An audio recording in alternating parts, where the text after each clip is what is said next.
Hey everyone, and welcome to Comics from the Multiverse, the DC Comics podcast from Mailfuzz TV. I am your nigh on perfect host, Peter, and joining me, as always, slightly left of perfect, is Matt. Yeah, that's me. And then, at the opposite end of the spectrum, the Necron to my Weight Lantern is Connor. I like to think I go so far around that I'm closer to perfect than you are. It's nice to want things. It's nice to want things. We talk about DC Comics on this show, and coming up on this week's episode, which is episode 181 for the record, we got February Solicits to talk about, so that'll be a big part of the start of the show. But we do have Far Sector number 1, Event Leviathan number 6, Superman 17, The Flash 82, Harley, Quinn and Poison Ivy number 3, Batman and the Outsiders number 7, Hawkman 18, Tales from the Dark Multiverse, Blackest Night issue 1, The Batman's Grave issue 2, and wrapping up with the newest Hill House book, Dollhouse Family issue 1. So that's what's coming up on this week's show. So nice healthy amount. No news outside of what's in the solicits. I mean, some stuff did technically come out as news first, but they're all in the solicits, so we'll just go through the solicits and encounter them as we go. But Matt, how was your week? Really, really busy. So I'm glad that we didn't have a lot of books to read. Oh wait. Stupid busy. Yeah. I get it. Yeah. Oh dear. Yeah. Pete, I have a question for you. Oh yes. Do you want to join the inner circle? Are you asking me if I want to be in the inner circle? Do you want me to join the inner circle? Do you want to join the inner circle? Do you want me to join the inner circle? But everyone wants to know, do you want to be in the inner circle? I think we can both agree who the biggest loser on the Comics from the Multiverse podcast is, Matt. Alright, you ready? Yeah. 3, 2, 1, Connor! I feel like I'm missing something here. Alright, so we'll talk about solicits then. You can find your weekly AEW talk on Patreon, as per usual. Matt started it off as early this week. Yep. So Pretty sure we were still in the introductions. we were pretty much in the introductions. But we got it out of the way, Connor, so now we're Did free we get to as go. far as that we're actually a DC Comics podcast? Oh, we did. before? I said that. I listed the books. We got through that part. Okay, all right. We did the bare minimum. Yes. So we're here to talk How's your about. Pokemon journey? Pretty good. I'm enjoying it so far. I'm still early on because Star Wars Jedi Fallen Order also came out on the same day, and oh boy, is that good! It's kind of Uncharted, Tomb Raider style exploration, some God of War style set pieces, and then combat, which is similar to Dark Souls but significantly easier. I mean, it's not easy, but in comparison, it's much more accessible. What's this about a ginger Jedi? Yeah, the main character you play as, who is obviously a Jedi, is a ginger, and it's the first one. So some representation at last. There you go. Okay, we do solicits now. February solicits are a thing. I suppose. yeah. And the first thing here is that we found out, because we're doing an extra episode in January, because we got Wonder Woman 750, which is the big, action detective 1000 style issue. Turns out we're doing that in February as well, because the Flash 750 is coming out in February. 80 pages. All the decade variants. We got a big list of creators. I will list through them. Although Connor's trying to say something, so I will stop and let him. Because I was not here that week of the Wonder Woman, so I didn't even give my thoughts on this in general. I think this is kind of bullshit. And even more so after seeing some of the numbers in this list. 1,000 was a big deal. This was, and it got there kind of fairly. This is all right. 750. Yeah, it's a big deal. Let's just do this, even though we haven't really been doing that. Yeah, we'll just sure, why not? And then to see that it's not changing the number. So I think it was Wonder Woman. It would have been issue 84 was 750, and I was annoyed at that anyway. But then to see it's actually going back to 85 afterwards, so it'll be like, Wonder Woman 1 through 83, 750, 85. That's just terrible. Yeah, I don't feel that strongly about it, but I will say this, compared to Marvel at least the number actually is the correct number, as opposed to made up. credit in that regard. It is actually the 750th issue. If you go back, you can go back and check it yourself. You can go look and see what Volume 1 and Volume 2 was and add them up. Do you know what I think is a big difference in the feeling compared to Action Detective is okay, you can take out that 50, 60 issues of whatever we had during New 52, but we were actually we started off in the 900s and we were building up to 1,000 for quite a while. It wasn't just, oh, yeah, okay, well, this was issue 34, and then, 1,000 next. I think Action Detective did really well. I like the idea that they wanted to do it for Wonder Woman this year. 750 is like a good excuse for it. But it does make sense that they go, well, Flash is almost hitting that, it's a month later. Like, Flash is hitting it right after it, and it feels weird not to do it for Flash too. Because, I mean, surely Green Lantern will get something at some point. That'll be the next one to get it, I assume. But... it is a bit annoying they're back to back like this, month to month. Cheapens it a little, doesn't it? Yeah, it just feels a little bit too much. But hey, I guess it's something we'll do because we do have a list of creators. So we got Joshua Williamson, of course, because he's on the main book. But we also have Jeff Johns writing a story, Michael Moretti, Marv Wolfman, Francis Manapul, and then in art we have Rafa Sandoval, Jody Tarragona, Scott Collins, Stephen Segovia, David Marquez, Bryan Hitch, Francis Manapul, Riley Rosmo, and others. So the decade variants, we got the 1940s covered by Nicholas Scott, 50s by Gary Frank, 60s by Nick Darrington, 70s by Jose Luis Garcia Lopez, 80s by Gabriel Del Lotto, 90s by Francesco Martina, well that'll be a nice painted one then, 2000s by Jim Lee and Scott Williams, and 2010s by Francis Manapul. So I'm gonna be poor. Because the only one of those that I immediately go, I don't need that one, is the Jim Lee one. I was just going to say the same thing. Because I'm looking at these go, I want that one. Wait, no, I want that one too. Yeah. So, right, that is a hell of a list of artists for your covers. Are they actually, are these out to see, or is it just a list here? Because I don't it's just a list. I haven't seen any of them anyway. List yet. Yeah. Okay, that's cool. I look forward to seeing those then. So 80 pages, it's out in the last week of February, so... you're getting some bonus episodes then, quite significantly on January, February then from us. So thank DC for that, and we will just be miserable and tired. But that's coming in February. So cool. Next up, we got Batman Pennyworth R.I.P. issue 1. This is a 48-page one-shot coming out on the 12th of February. This is James Tynion IV and Peter J. Tomasi writing this, so that's the Batman detective writers teaming up. Mm-hmm. And so, is this like, are we actually accepting the fact that King actually might have killed Alfred? Yep. Seems to be. There was some stuff in the Solicits, I don't know if it was last month or the month before, that was like, after the loss of his greatest ally, and we were like, okay. Yeah. And now this, it kind of feels like it's happened, but which kind of really makes the beat in the book feel really weird, that we were all just like, whatever. Yep. Well, because King set us up to not care about stuff like that with Bane in the first arc, or in the second arc, whatever it was, where he hung the Robins. That's true. Yeah. So we didn't trust anything was really happening. It'd be one thing if the character didn't believe it, and then at the end we had this moment where Batman realized it, and that could be us with him, and that'd be fine. Yep. But it doesn't feel like that's what's going to happen. I mean, does Batman even know yet? Because it doesn't feel like Batman knows yet in the book. No, because the last we saw that he was telling Damian to go in. So maybe when Batman finds out, that's when it'll really hit and it'll work. Maybe. Maybe. Yeah.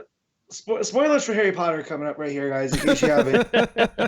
if this ends up being a Dumbledore situation where, Alfred was actually sick and he wanted to go out this way, and McGregor syndrome. McGregor syndrome.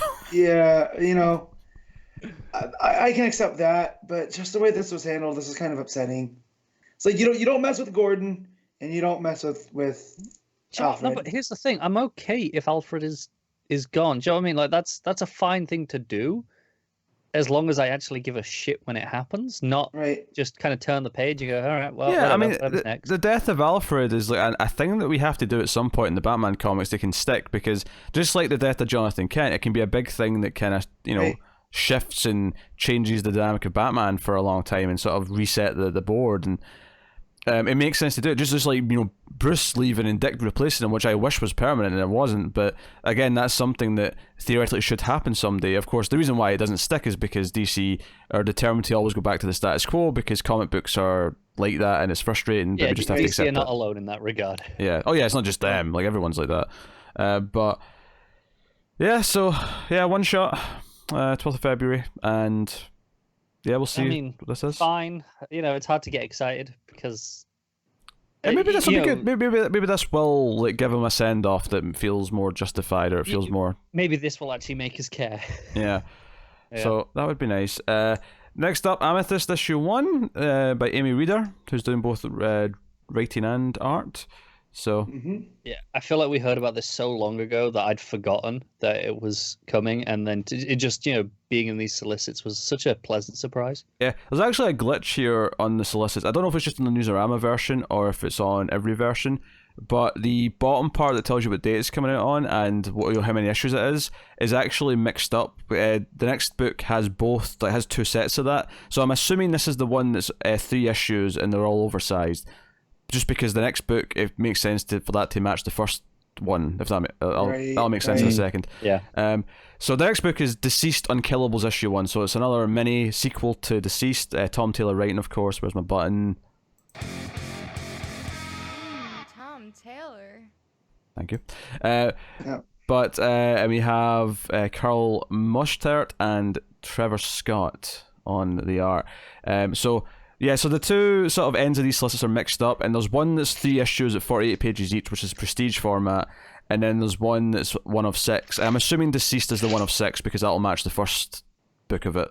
I think so. I mean, no guarantee, but I think so. Yeah, but that seems to be what's happened here. They've just kind of like bit of a format error. It's strange because if this hadn't been there, I would have assumed that Amethyst was 1 of 6. Yeah, but, that's fair. Who knows? Yeah, but it also says this issue will ship with 2 covers.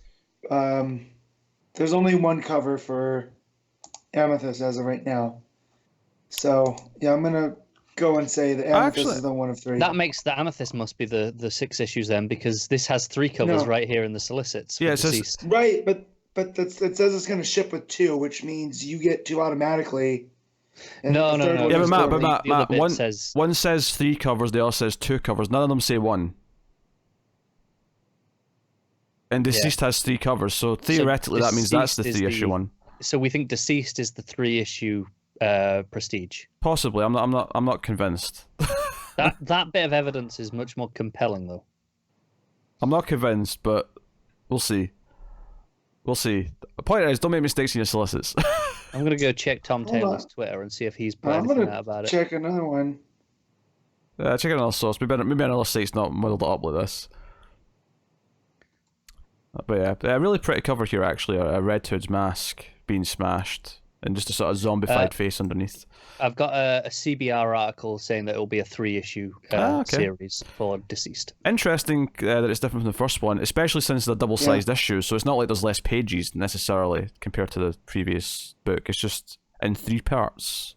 Parts. Does it still ship in monthly, or does it not specify? It doesn't say bi-monthly, does it? Nah, it looks like it's just going to be monthly, yeah. Maybe that's why there's 2 artists. Maybe that's why they're getting out in monthly. Maybe there'll be 2 narratives and they'll be sharing the art duties between 2. So I wonder if this is stuff that Taylor wanted to do but didn't have the time for during the book because it was so focused. Oh, I like the... they're doing the movie poster thing again. They've got one for It, and it's Wonder Woman's sort of eyes with the tiara. Yeah, that's really it's good. A great poster. That looks good. So that's coming in February as well then. So that's good. Next up, we have their annual big anthology 80-page book for Valentine's Day. This time it's called DC Crimes of Passion Issue 1, with stories by James Tynion IV, Steve Orlando, Senna Grace, Jay Baruchel, Stephanie Phillips, and others. But typically we've been skipping these because they're just a big thing to add into the week, but worth mentioning that it's there. Yeah, especially that cover. Yeah, the cover's pretty good. Yeah. The Dix with Selena and Batman's all, Yeah. This is weird to me that this is releasing on the 5th of February when, there's the 12th as a Wednesday. I had just more time to sell it before Valentine's Day, I guess. Sure. It seems strange to me, but whatever. They can pimp it for 2 weeks instead of 1. And then we got Green Lantern Season 2, Issue 1, so they're actually calling it Season 2 in the title, funnily enough. Grant Morrison, Liam Sharp, 12-issue book, as we expected. Oversized first issue. Oh yeah, $5, 40 pages, first issue, there you go. And then we have Harley Quinn and the Birds of Prey Issue 1. This is Amanda Connor and Jimmy Palmiotti. This is a Black Label book. It is the Prestige Plus format, meaning that it's the bigger pages, the wider pages. 1 of 4. $6. Yep. No ads though, so it says 32 pages, so it is oversized. Yeah. Oh yeah, I wasn't really trying to imply the price was over. No, I think it's again. I think when you're printing on the bigger paper as well, like that naturally drives up the cost because it's it's an unusual format. It's out of the standard printing. Yeah. Naturally, I have no interest in a Connor Palmiotti Harley Quinn book of any sense, so I will not be trying this. But I loved the Harley Quinn run anyway. I'm a big fan of the pair of them in general. I'm really interested to see what they're doing with it in Black Label because they presumably got this is 17 plus as it says here rather than the teen. So I wonder if they take a slightly different approach, if it's just the same, they're just uncensored on the swearing. Yeah, I was going to say I'm going to imagine their book probably had a lot of those censored swearing bubbles. Oh yes, they got inventive with those. So it'll probably just be that without the censoring, which may actually make it less funny, possibly. Yeah, possibly. Yeah, I mean, we'll know when it hits. We'll see. Yeah, and then next up, we got Leviathan Dawn Issue 1, which is a one-shot.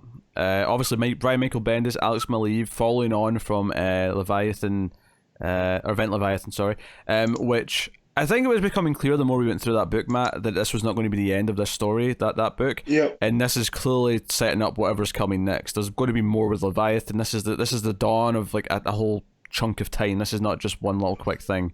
It also said that at the last panel of the issue, Yes.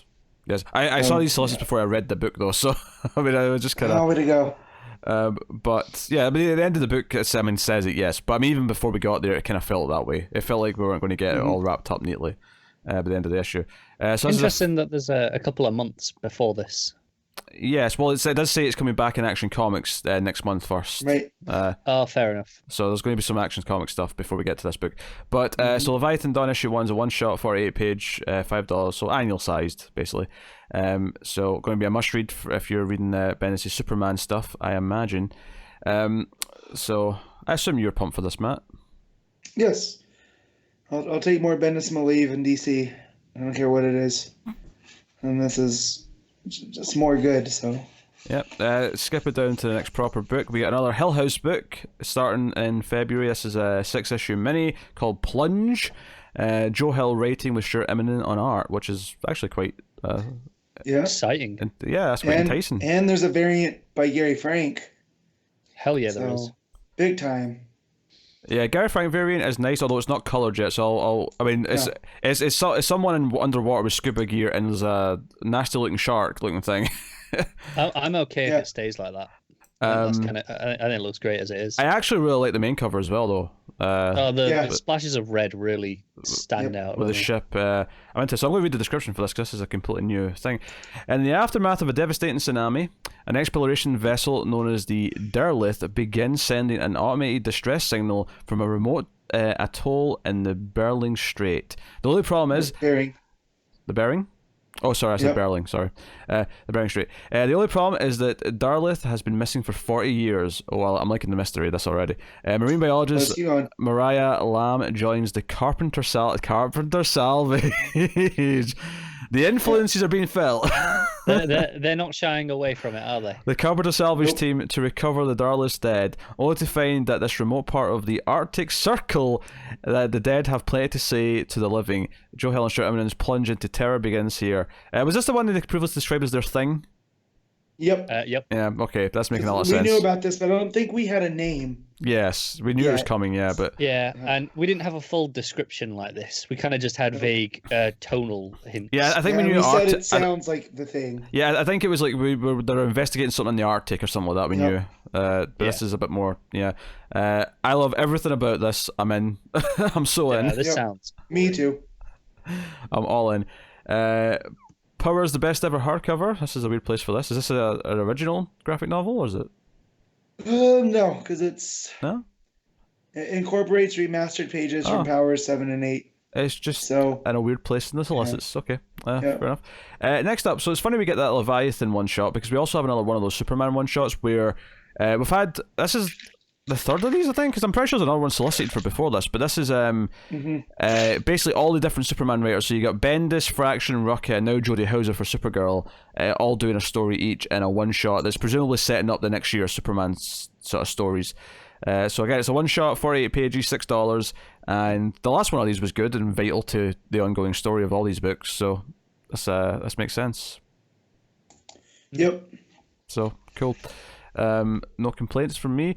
Year of the Villain, Hell Arisen, issue 3 is coming out. That's the James Tynion and the 4th story that he's doing. This is gorgeous cover from Epting. Issue 3 or 4. That is a gorgeous cover, you're right. In fact, let me just... Who's that wearing the Superman? That's just Supergirl. Oh, that's just Supergirl. Yeah. Okay. And it's black metal Supergirl. Right, okay. I was like, why does I remember a Kiss wearing a super outfit? Yeah. So, yeah, Hell Arisen issue 3. Action Comic 1020. It's weird to get up to those numbers now, where I'm just saying it like that. 1020. So that's coming out, as you do. Aquaman 57, still Kelly Sue, good to see. Speaking of nice covers, actually, I'm fond of that bright white cover with the pregnant Mira. Yeah. The Robson one. Yeah. The other one's not bad either, to be honest. I really like the other one. I'm a big fan of Chris Anka, though. Batgirl 44, still Cecile Castellucci. We got Batman 88 and 89, so any rumours of them not double shipping in 2020. Yeah, but I got so disappointed when I saw these solicits. And why is that? Look who's on art. Gilliam March is on art for both of them. For both those issues of Batman. And the same thing is like, you got James Tynion the 4th, who I'm excited for taking over Batman. And you've got Batman 89, because he posted this cover on Twitter when someone said, who's your supporting cast going to be? And he posted this cover, and it's just like Joker, Riddler, Harley, Penguin, and Catwoman. And so he's doing a whole Rogues Gallery thing. Interesting to see how he handles Catwoman in a post-King run, and where they are relationship-wise.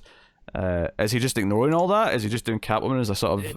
It's such a dick move to give us these Tony Daniel covers. Yep. And then put Gilliam March on Tyria's.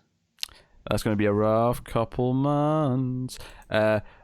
Martina variant on the first one, though, as well. God damn it. That's so nice.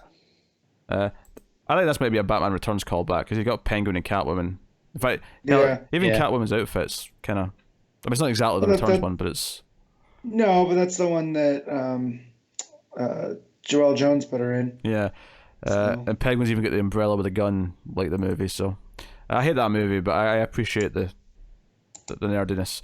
And the cover just looks great anyway. Yeah, Batman Beyond 41's out. Batman Curse of the White Knight issue 7 is coming out. That's 7 of 8, so that's the second last issue. Both those covers. Hell yeah. There's the Castlevania one where he's got the whip. I agree. That's pretty nice. What's the other one? Harley on... Harley. There you go. Yeah. Not bad. Batman's Grave issue 5 is out. Batman The Outsiders issue 10. We got Batman Superman number 7. Nick Darrington's on the art of that. The art on that's been great so far, but Darrington's not a bad replacement either. I love Darrington. Yeah. I actually really like that cover where Batman and Superman are in the bottled city, and you've got Zod and Ra's al Ghul laughing at them. Yeah, that's a Darrington cover. I like that. It's just kind of neat. We got Catwoman number 20. Still not the final issue. Nope. We got Detective Comics 1020. So did that officially switch to single shipping? It looks like it. Yeah. Because it's out on the 26th, so... That's fair. That's fair. We got Flash 88, which I presume is before... yeah, it is, because it's 12th, so that's before 750. So... fair enough. So it's going to go 88, 750, 90. Yes. Flash Forward number 6, the end of the Scott Lobdell Nightmare, is there. We have Genlock number 4. We have Gotham City Monsters number 6, the end of that mini. We have Harley Quinn number 70. Humphrey still on there. We got Harley Quinn and Poison Ivy number 6, the end of the mini. Of course, you guys are talking about issue 3 today, yeah? So you got that. Hawkman number 21's there. You have different artists on here compared to what you've got right now, from the looks of it. Sarin. Yeah, Fernando Pessarin, Auclair Albert. Interesting name. I'm not familiar with his work. You got He-Man, the Masters of the Universe number 4 by Tim Seeley. Inferior 5 number 6, which is now the final issue of that, because that was meant to be 12 issues. We talked about that before. Yeah, I think it was just last week, and it is confirmed here in the Solicit that's the final issue. Yeah. Joker Harley Criminal Sanity number 3 is out. That's the end of that 3-issue prestige book. No, it's not. You're mixing out with another one. This is the 3 of one 9. that is 9 issues that was originally monthly, and we were like, nah, that's a bit ambitious. Yeah. And this is actually a re-solicit of issue 3, and they're shifting it to bi-monthly. So Yeah. Because issue 2, I think, is taken where issue 3 was originally solicited. So okay, I stand corrected. Yes, issue 3 of 9. But there is a 3-issue one somewhere. I just don't know which one. The it is next now. one. The next one. Oh, Joker Kill Smile is also there. Yes, issue 3 of 3, final issue. So How'd you guys feel on that one? I was really into it. I thought it was really good. It suffered for being out at the same time as Harleen, which was better. Yeah, I agree. I still think it's really good, and I really liked it, and I'm looking forward to finishing it. And it'll probably still be a great, collected 3-issue thing at the end. Even Criminal Sanity, I'm really enjoying though. I think these Black Label books, for the most part, right now, are really doing something for me. So it looks like I'm the only one that didn't really enjoy Killer Smile. Yeah, I guess. Yeah, apparently. Can't all agree all the time, Matt. I have to have some space. No, I know. It was fine. It just whatever. Justice League Dark number 20 is out. Co-writer on that with Ram V. Oh, that's interesting. I wonder if that's maybe prepping for Tynan to leave the book, or maybe. Oh man, I've always read that as Ram 5. No, I sometimes do. I go, is that Ram 5? And then I'm like, no, it's definitely just a V. I'm sure it is. Yeah, no, it makes way more sense. But when you said it, when you hear it out loud versus in your head, just Ram the 5th. Ram the 5th. Yeah, right. Oh, that would see if that was the case though, they'd have put Tynan's name first, surely, because you go Tynan the 4th and Ram the 5th. Anyway, next up, probably the biggest news, maybe outside of Flash 750 come out of all this solicits, is Justice League 40 and 41, where we knew that Snyder was ending his run in January. Yep. So we have a new writer. We're not changing numbering. We're continuing with the numbering. So number 40 and 41, still double shipping as well, notable. But Venditti, Robert Venditti, is the new writer on Justice League, and he's doing his first issue with Doug Mankey and Jaime Mendoza, and then the second issue is with Aaron Lopresti and Matt Ryan. So I don't know why we get different artists across the 2 issues. Yeah, but that's a little disappointing that just even on the first 2 issues we've got 4 artists. It makes me wonder though if it's going to have some sort of like if both books, because that's so specific in advance. It's not like they're rushing last minute. I wonder if there's a defined split in both books where maybe the first one focuses on 2 characters, then the next one focuses on all 2 characters. Maybe we'll have to wait and see. I don't know, but I liked a few issues of Freedom Fighters. I do intend to read that all at some point. I dropped his Flash after 2 issues. I dropped his Green Lantern after 2 issues. I can't say I'm super excited by Venditti. I mean, his first Hawkman was fine, but I wasn't really into what it was doing, so I dropped that too. It's funny because a couple of years ago I'd have said, yeah, I feel the same, but after kind of getting back in on Hal and Pals and then Hawkman, I'm like, yeah, sure, why not? However, when I'm reading in these, I'm like, if we're bogged down, I might have to skip. It seems fine, but I'm gonna give it at least a chance because it might. Maybe it won't be that great. I'll give it a chance. Maybe it's no good on teams, but yeah, I'm gonna give it a fair chance, but I'm not gonna. Like Orlando going to Wonder Woman, kind of like, well, if I have to catch up on this, I will. Yeah, notably, none of us read that this week, even though we might have tried it. There was a chance we might have tried it. unless Matt's just keeping quiet and he did read it. No, he did. I asked him at the start. Okay. So no, I was tempted to. I kind of ran out of time, and when I realised I had to cut something, it was obviously going to be the Orlando Wonder Woman issue I was cutting because I don't like Orlando. Yeah, there was just no chance. Yeah. I didn't even contemplate it. So I'll try this. I'll give it a fair shake. I'll try at least the first one, maybe the first few, and see if it works for me. But it wouldn't surprise me if I end up dropping Justice League. It's so weird. Like I'm getting to the point now where I'm excited about all these Black Label and Hill House books, and some of the main DC characters are kind of like leaving me a little bit because I'm not into the Wonder Woman writer. I'm not. Maybe I may not be into the Justice League writer, depending. I'm not reading Nightwing right now because they're doing all this Rick Grayson bullshit. And whereas in contrast, we have a brand new Green Lantern book this week that's not any of our traditional lanterns. That is true. So we'll be talking about that later. So yeah, things are a bit weird, but that's okay. Still a lot of books to read, even with this, weird shift in terms of what ones we're reading. Justice League Odyssey 18's out. Still not the final issue.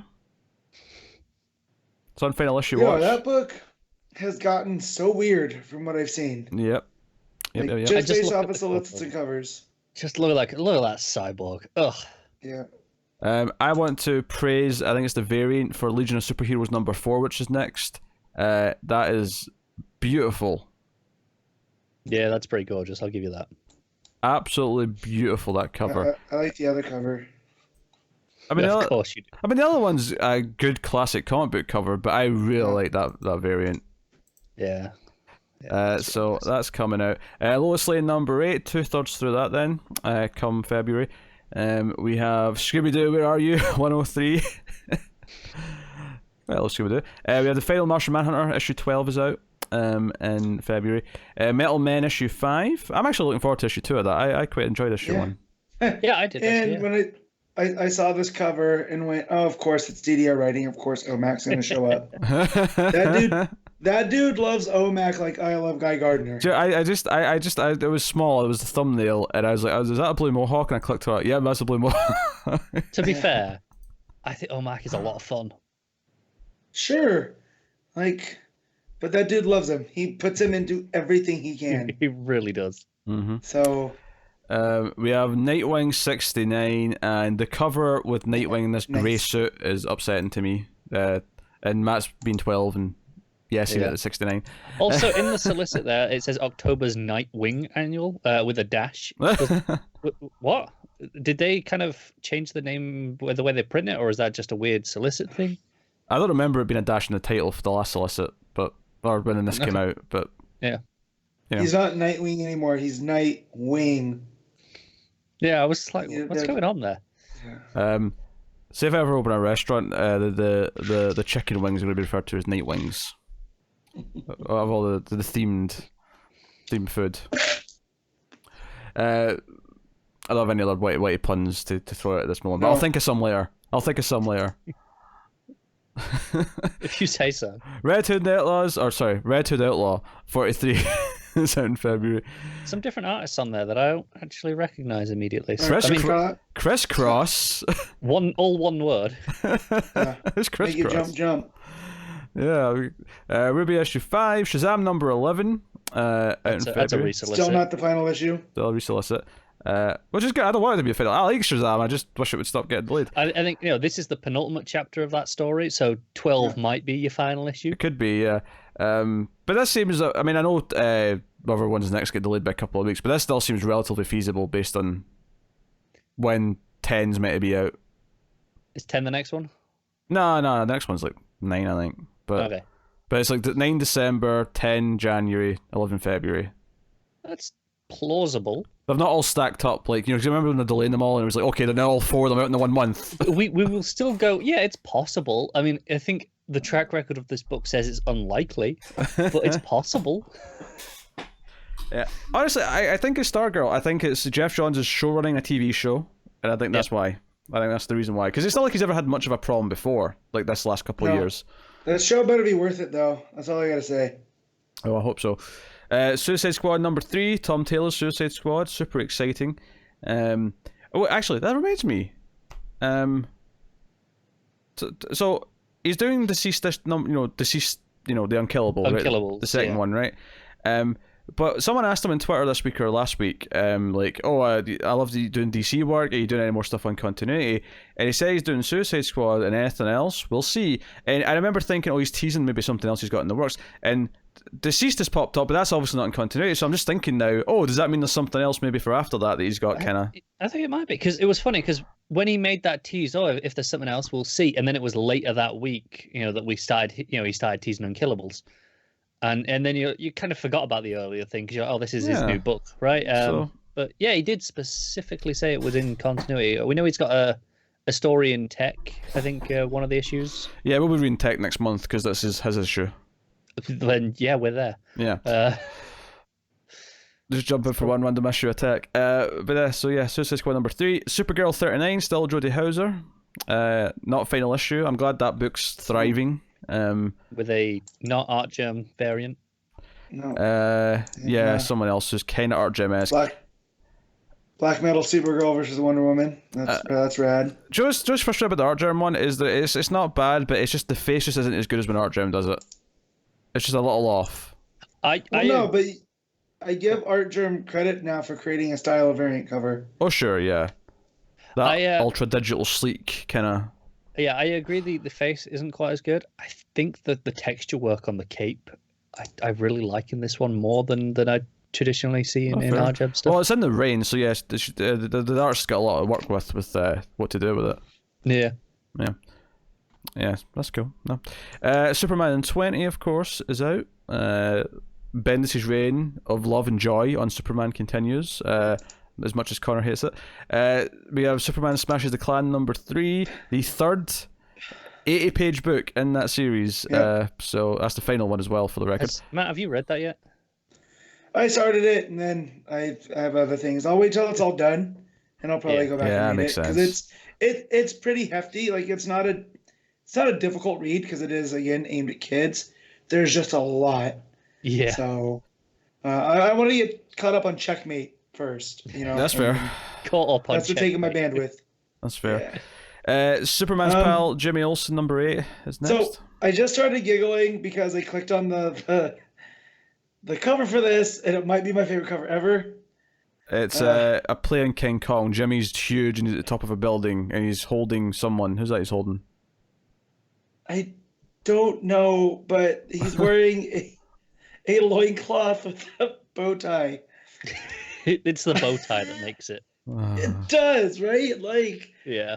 Oh, man.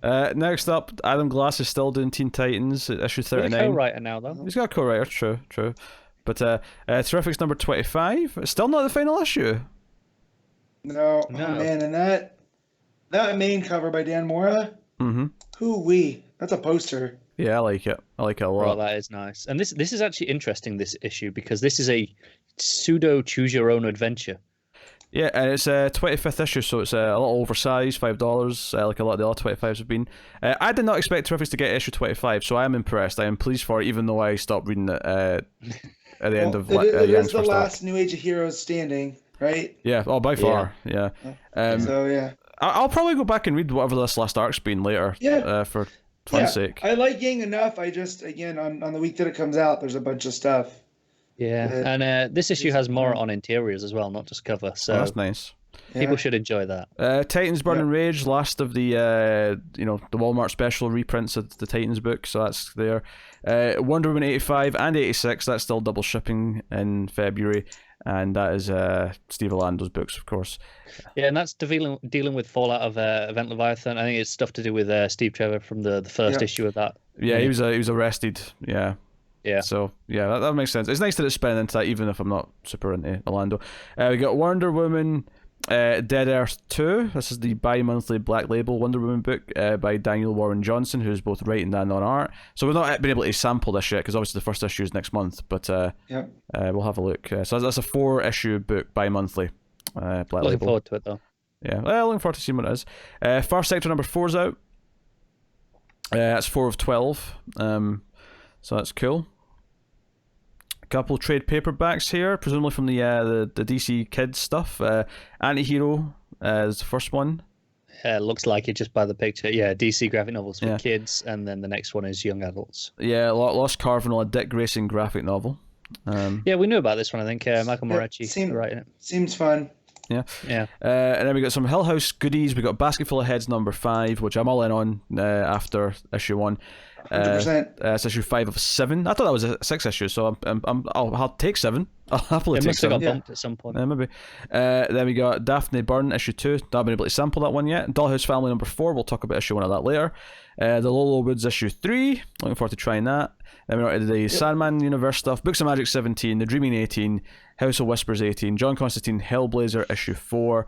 The Last God issue 5. Is that part of that, or is that just a new thing? No, that's the big fantasy book that I read and loved. But Of course you did. Lucifer 17 is attached to Sandman Universe, though, right? It is, yeah. I don't know why they put them in that order. Yeah, it's a weird order. Dial H for Hero number 12 and Wonder Twins issue 12, so those both end in February. Yeah, yeah. So that's cool. And then Young Justice 13. And I get that they're putting that with the other Wonder comic stuff, but it feels weird to have that separate from the DC Universe stuff, because it is still those characters, but whatever. I think it would have man. helped. Next month when Amethyst is down there with it, I'd say that would help. But then I realised Dial H for Heroes and Wonder Twins are going to be gone, so it'll probably be even worse. Yeah. Are you seeing Superboy with the Thor helmet, Matt, and freaking out? Oh, and I thought that they're going to Skataris, which that is, yeah. Oh man, of Warlord. Man, Bendis is just like, hey, I'm gonna take all your favorite stuff and do all the weirdest things with it, and I'm here for that. Because Young Justice is my Teen Titans, and it's all my favorite characters. So, cool. Man, oh man, oh man. No, it was eventful solicits all in. I was just having a skim through some of the trades. Sure. There's a Batman Alfred Pennyworth trade collecting, a bunch of random Alfred things. They're really cashing in on this, aren't they? Yeah, they definitely want to make money off the dead. They're doing a hardcover of Arkham Asylum, which is cool. Dang. That's always in print. Always a new version. Yeah. An absolute Gotham by Gaslight. Yeah. Which says 240 pages. Correct me if I'm wrong, but the actual story is only like 80 pages, right? I think so. So this must have a bunch of extras. It says here includes further appearance from the Victorian Dark Knight, including Countdown Special, The Search for Ray Palmer, and Convergence Shazam 1 and 2. All right, so that always bugs me when they do that, because I feel like they're trying to justify an absolute by just, because it was the same with the Killing Joke. It was like, oh, we need to shove stuff in it because it's such a short story. Do you know what's frustrating though is, I think do it as an absolute, but charge less than your stand absolute, because it's worth it for the oversized. Yeah. I think that is. Oh, Matt, Mike. I think that's the selling point of an absolute, right? Because otherwise you'll get you'll go for an Omni or something like that. It's the oversized pages that you're there for, and I think especially with something like Gotham by Gaslight with Mignola's art, that's gonna look amazing blown up like that. Just do that, have a thinner book, and just maybe put like 20 pages of like extras material, stuff like that, not other stories, just bonus stuff. I'm happy to see Doom Patrol the Silver Age Volume 2 coming out trade, because I like those Silver and Bronze Age trades, collecting just everything. I want them to keep going for the sake of preservation. Did you see the Creature of the Night hardcover? I saw it was there, yes. Which I'm excited. Wait, that's not, I'm not on the wrong one. There it is. I'm excited for that, because I do want to read that. I loved issue 1 and 2, but obviously they just delayed 3 and 4 so extremely. I actually saw an interview earlier this week. I think it was the artist has been dealing with cancer. Oh, that's a shame. Which explains a lot in terms of the it does. Yeah, I almost feel. I mean, obviously we didn't know, so it's not like I was saying it in malicious, but I almost feel bad for making fun of the delays before. But. Yeah, so I mean that's I mean his reasons go for delays. It's up there. Yeah, it's up there. Oh shoot! What's we have a Wonder Woman the Cheetah trade paperback. You know what's included, guys? Issue 8. Wonder Woman issue 8. Just another interesting one here. So they have the DMZ compendium. So this is like because Image do these. Massive trades. You could kill somebody if you throw it at them. You could probably kill a horse. Do I hear about these though? Because I've seen the Walking Dead ones. Is that as soon as you open it, the spine's ruined because it just makes this big crease down the spine. Do you know what, it's too big. I saw on Twitter the other day someone asked Kieran Gillen if now that Wicked and Divine's finished, will there be a compendium of that? Because that's about the length that you can get away with. I think in total it's just under 50 issues. And he's like, we've actually discussed it. As of right now, we don't want to, because so much of their story relies on double page splashes and spreads and the layouts, and you lose so much in the middle that they're like, do you know what, we're actually going to just leave it. I think you'd be better off with 2 omnibuses that've got sewn binding, so you can... Yeah, they've been doing the deluxe hardcovers, which are gorgeous, printing editions. They are. Yeah, that's what Lazarus does. I have the first 2 of those. Yeah, so there's going to be, I think, 5 of those in total. I've got the first couple. Those are great, though. Yeah, I think Lazarus... They're sturdy. Yeah, Saga as well has like big 18-issue hardcovers that are, again, really nice. The same sort of thing. It was just like I never read DMZ, and I only just learned this week that DMZ stands for Demilitarized Zone. Yeah. I never knew that. Yeah. Well, and it was the first book that I remember seeing Bryan Wood's name attached to. I have the first volume. I got it for $5 on Free Comic Book Day, like last year. And it's on my to-read massive pile. So we've all got one, Matt. Don't worry. Oh, yeah, my digital to-read pile is absolutely insane. To the point where I have legitimately not bought a trade in 6 months because my to-read pile is so big that the thought of spending money on any more sales is ridiculous, and I shouldn't do it. Until in about a week's time where you have the huge Black Friday sale. Hey, if it overlaps with one of those buy one get one free ones where I can combo the sales into a ridiculous savings, then maybe. Oh boy, do you know what? I'm so glad that is going to fall right after payday for me. I say glad. My bank account isn't. Yes. No. All right. Well, that's Solicits. Nice eventful Solicits. New writers and some books, some new books, some big things. As listeners to this show, you're probably happy that you'll get an extra episode in both January and February. So, have fun with that. But that will probably need to take us on to some books, I suppose, won't it? Before we start the books, though, I will use this time to tell you and thank our Patreon producers. These are all patrons who are at least $20 and up on patreon.com/MailFlizzTV. So thank you to David Short, Alison M. Fortis, Cindy Palacios, Tyler Hess, and Talking Superman. So thank you to them. If you want to go over there and not necessarily donate that amount, but you can donate for as little as $1 per month on Patreon and get some bonuses and like edited out sections like the wrestling talks that me and Matt do, as well as other things, and keep all the content coming. So go and have a look. Alright, so we will start off this week's books with a new issue 1. This is Far Sector, which is written by N.K. Jemsin and art by Jamal Campbell.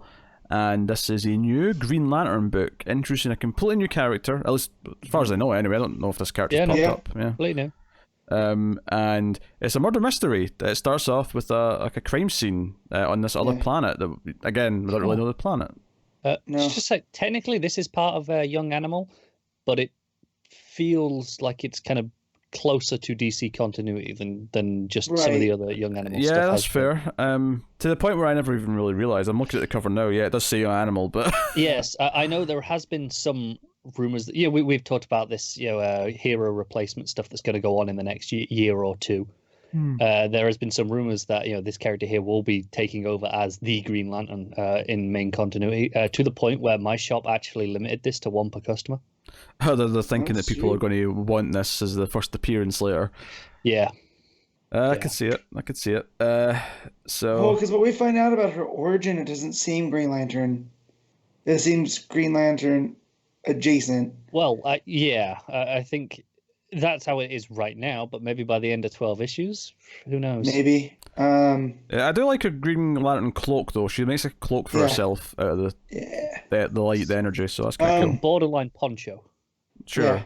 Well, I mean, the whole murder mystery thing is kind of westerny. Like, she's in this city that's never had murders, or not had murders in a long time, so they all don't know what to do. They have no idea how to handle a crime scene. And I like that she doesn't really either, because she's not got a history in this. This is like her first proper job as a Green Lantern. She's like, well, I've seen like murder scenes on TV, so don't touch anything. I know that, at least for a start. It's a good start. Yeah. it somehow felt like this was going on right now, but also in the future. Or in like a parallel. I think it's just this planet that they're on. Platform? Was that what it was called? Yeah. Place? I'm digging it. The vibe. It also reminded me of Blade Runner. I can see that. It's kind of cyberpunky, yeah. Yeah, like the future. Well, even in the story, right, where she's, and thrown into this mystery, she can't trust too many of these people. Wait, does that mean in issue 2 we're going to get like a 5-page section where she's just looking at a computer screen going, enhance, Thankfully, the Green Lantern ring does that all for her. Enhance. Yeah. Also, the art, for as good as the story is, you can just stare at the art. Jamal Campbell's great. The only thing I've got to say negatively about this art is that he just did Naomi, and I like the colouring in Naomi better to my eyes. What I was going to say is interesting is because I didn't read Naomi. I saw some of the sample pages, but I think the colouring in this is a lot darker. It's a lot more muted. Playing up the shadows a lot more, and I love that in context of what this book is. Like, Naomi, from what I gather, was a lot more colourful and it popped more. Well, this has that like Blade Runner neon, like Pete said, kind of cyberpunky, to where like there's a darkness, but that darkness is, cut through with neon, and that's what I was getting here. Yeah, it's just a taste thing. Like I think it's the mutedness of it. The muted, if it was, I think I like how vibrant Naomi was. So my only complaint, and it's not that it looks bad because this looks great, is that the coloring is just maybe less to my taste than Naomi was. But that's about it. That's the extent of my criticism. Yeah, and the story, it's very, very dense. I think I might need to read this again to pull in everything, because they drop you right in with a new Green Lantern, kind of tease her origin, but a whole lot of, I don't want to say back matter. Well, there's a lot of background. Yeah, because we find out that there was 3 planets that warred, and they basically destroyed their planets. 2 of them. 2 of them, yeah. And so they're on the kind of this artificial planet now that's got like because it's like she points out multiple times that they kind of like have like different, like, because it's like a big screen, right? There's like a big projection essentially on the dome of this planet, and it's like here's the sky that will make it look like today, but then she mentions later on that one part of each day for like whatever how long it is, they open it up and they actually get to see the star, the real sun, and the real shot of space, and that's kind of a beautiful magical moment, but. So yeah, there's a lot of mythology building that, like, because it started thrown around, like, because one of these life forms is more synthetic, one is a bit more. Yeah, the AT-ATs, which that's cracked me up. That was an intentional Star Wars jab, because it was the AT-AT pronounced AT-AT, and because I don't know if Pete's aware of this, there is an ongoing debate to this day on how that is pronounced in Star Wars, whether it is AT-AT or AT-AT. Right. So actually, kind of putting that pronunciation there felt like a particular jab. I'll be honest, I can't look at that on paper. And not Twitter. And not that. Well, yeah, on this because it's the @ symbol. But what I mean is the Star Wars thing. Actually, seeing it on paper, I can't look at that and not just see AT&T. So no mistake for me. That's a new one. I just every time I look at it, I just say AT&T or AT&T. Yeah, so what I'm getting from these different aliens that all cohabitate here, you have one that's almost Kaluan in that they're synthetic life forms, right? They're kind of machine-like. Then you have one that are all kind of biological, but also kind of fish-like at the same time. And then ones that are kind of plant-based. But then they break down even more. You have ones that are like pure logic, one that's no emotion, and one that has emotion.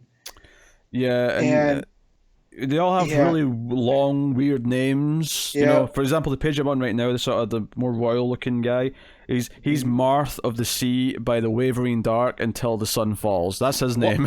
What I really liked about that though is because his name has 3 sections, but we got introduced to someone of his his species earlier, and it was only 2 sections. So. And it does go on to say the extra bit of name does specify just how important he is. But I thought it was interesting that you get that even before they tell you, because there's more. Yeah. Yes. Yeah. So the victim, let's talk about murder mystery a little bit. Just come on this page, so it's a good time for it. The victim was Sven. Stephen. It's missing an extra E. Yeah, but Steven. Sure. Steven. Of the Glacier by the Wavering Dark. He's a male, age 132. Education, drone administrator by profession. Blah, blah, blah, blah. So, 132. So these people live a long time. That's the first thing we're learning there. Well, and keep in mind, too, there's another planet. So if they keep a year like we do, that's just one revolution around the sun. Yeah, it could be a shorter cycle. Yeah, that's true. Possibly. I think for all logical purposes, we can assume that it's a year as we know it. Like generally these things do convert to that. Right. But who knows? I could be wrong. Yeah. So Yeah, you can always just read it as the ring's translating for her and us. Right. So it's Yeah. it's in Earth years, just so we can understand it. I can definitely see that. So yeah, so she's all about trying to prevent the next one.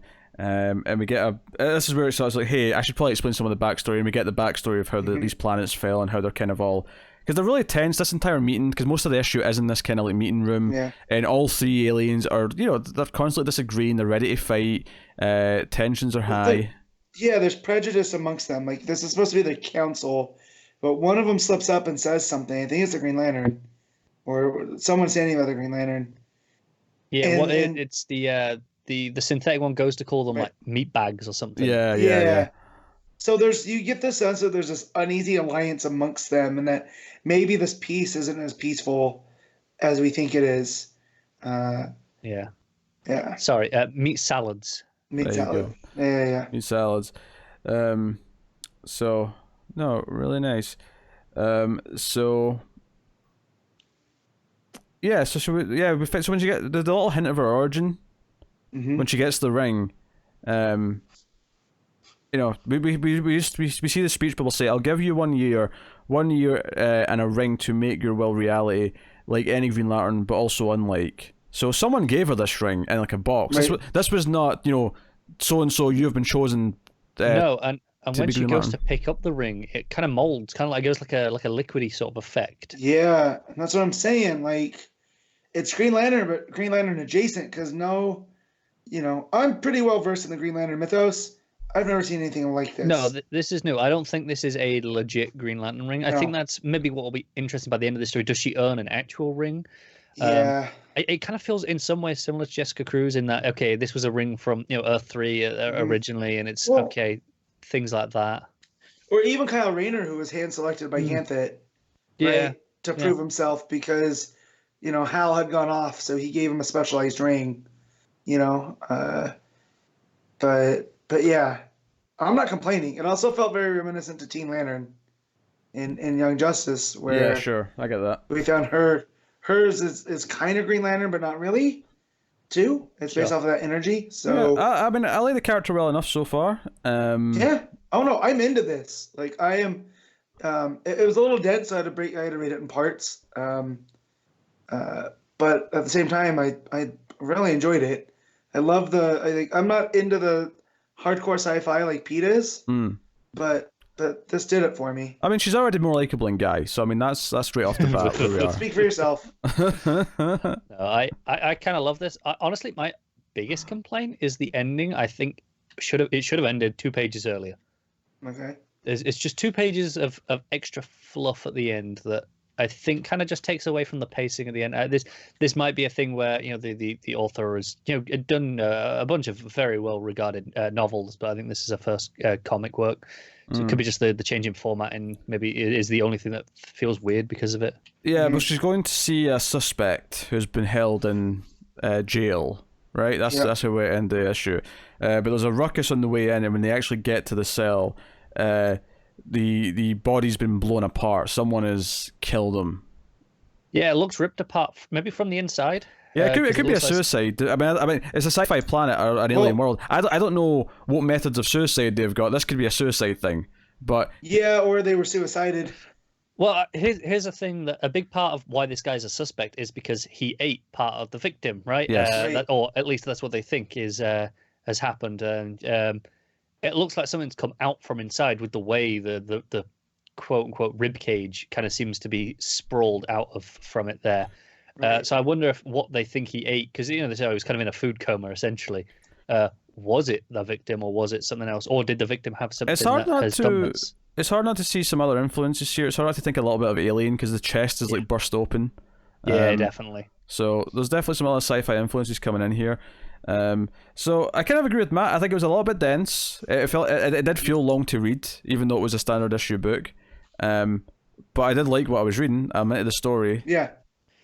Yeah, it was dense. There was a lot of stuff in there, but I didn't feel like it hurt. The pace to read it flowed quite naturally, even if it took longer. I would say I would probably it felt a little stilted at times. Yeah, I would probably have trimmed down the stuff around the table, the meeting room. I think that stuff went on a bit too long in the middle. But Fair enough. Personally, that was some of my favorite stuff, and I felt it was kind of broken up into sections in that, because you had the first section with the introduction bit, and then once they get into the victim and the lighting changes, and you have kind of the personal rivalries, and then you actually have the backstory does break up the rest of it as well. The backstory of the planet and what's going on here. So it felt like it was kind of broken up into sections for me. So I didn't feel like individually it went on too long. No, I did feel the middle dragged a little bit, but I typically liked what it was doing. I really like the start and the end, and what the general idea of this is. But see, I also don't know if I'm just happy to be reading a Green Lantern book again. Yeah. So, I mean, I say that mostly as a joke because I did enjoy this.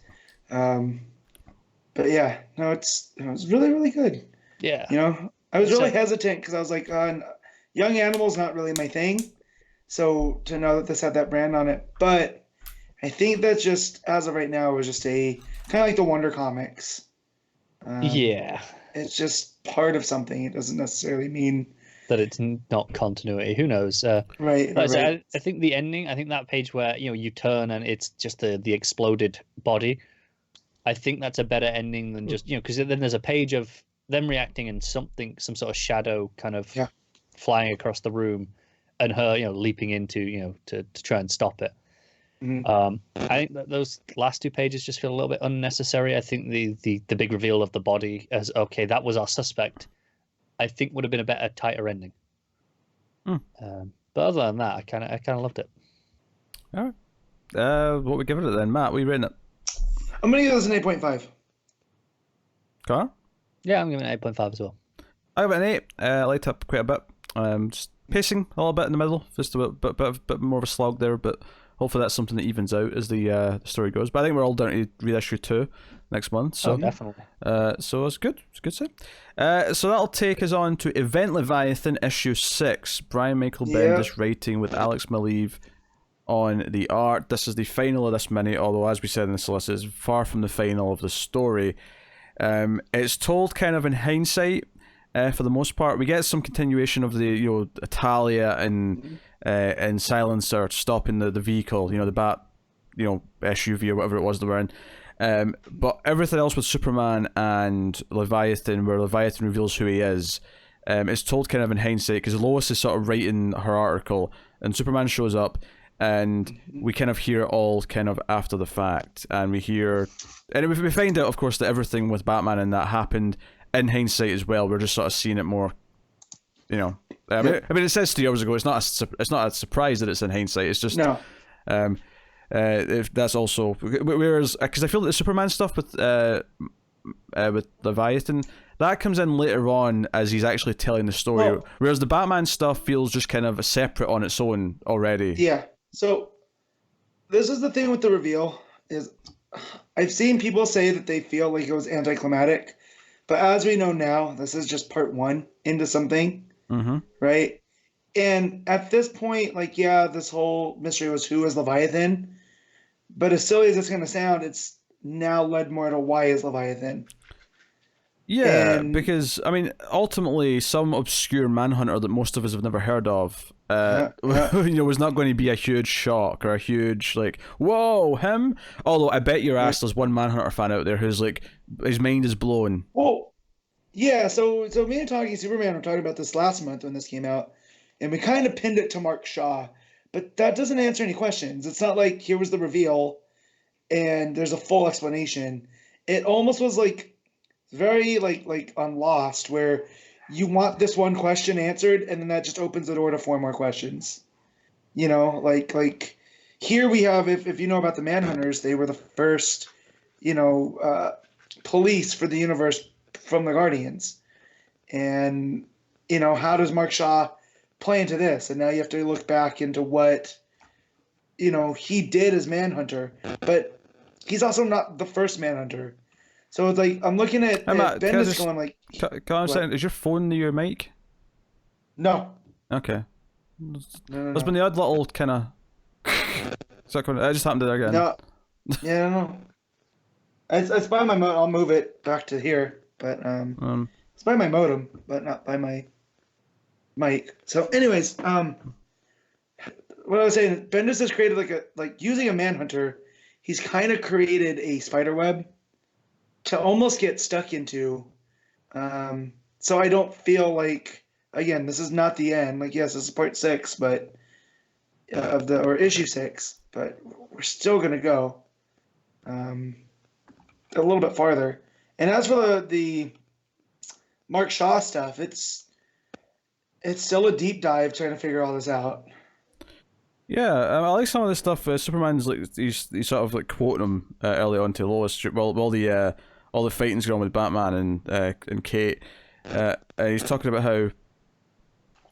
how like Earth's kind of weird and it's the only place where a Manhunter isn't that special because like the Justice League's here. Because it talks about how Manhunters were kind of like the Green Lanterns at a time where there was a whole fleet of them and they were everywhere and they were kind of there to be the cops of the universe, and now they've been kind of diminished and everything's went to shit, which is kind of part of his motivation, but obviously there's so much more to learn and dive into.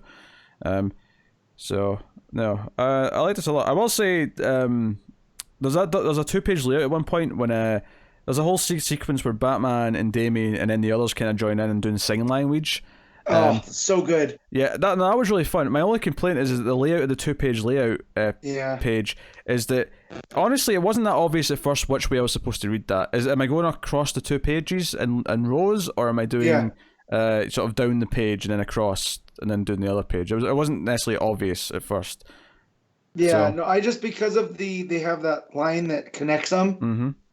I just read it from left to right, like a I didn't. Series of panels like that. Yeah, I read down the page and it felt like it made sense doing it that way, but I don't know, maybe it didn't.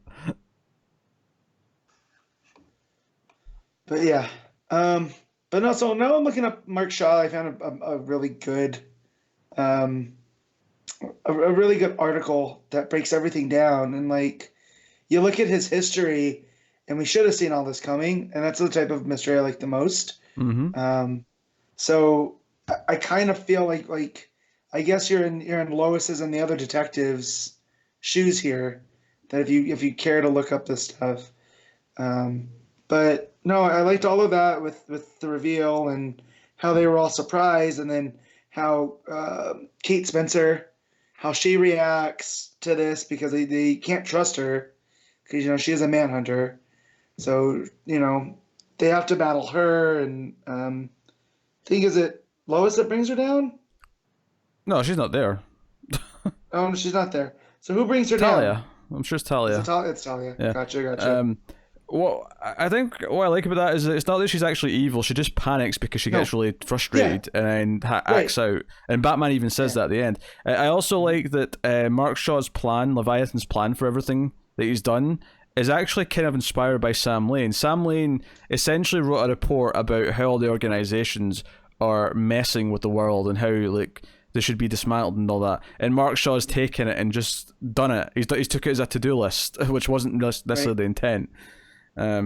So that's really neat. So yeah, we know who this is, and we once we actually realize who it is, it cuts back to finally the moment where he took off his mask and talks to Superman, and how he's like, no, we've made a point of not fighting you, Superman, because we don't want to fight you. We don't disagree with what you want to do. But ultimately, by the end of this issue, because the rest of the team show up to help Superman, because they try and take him down, the book ends with Leviathan saying, well, if Superman's not on our side, then he's not on our side. And that's so be it. That's how it is. Which is actually a great 2-page spread when all the heroes show up behind Superman. Yep. And the island shook. Yep.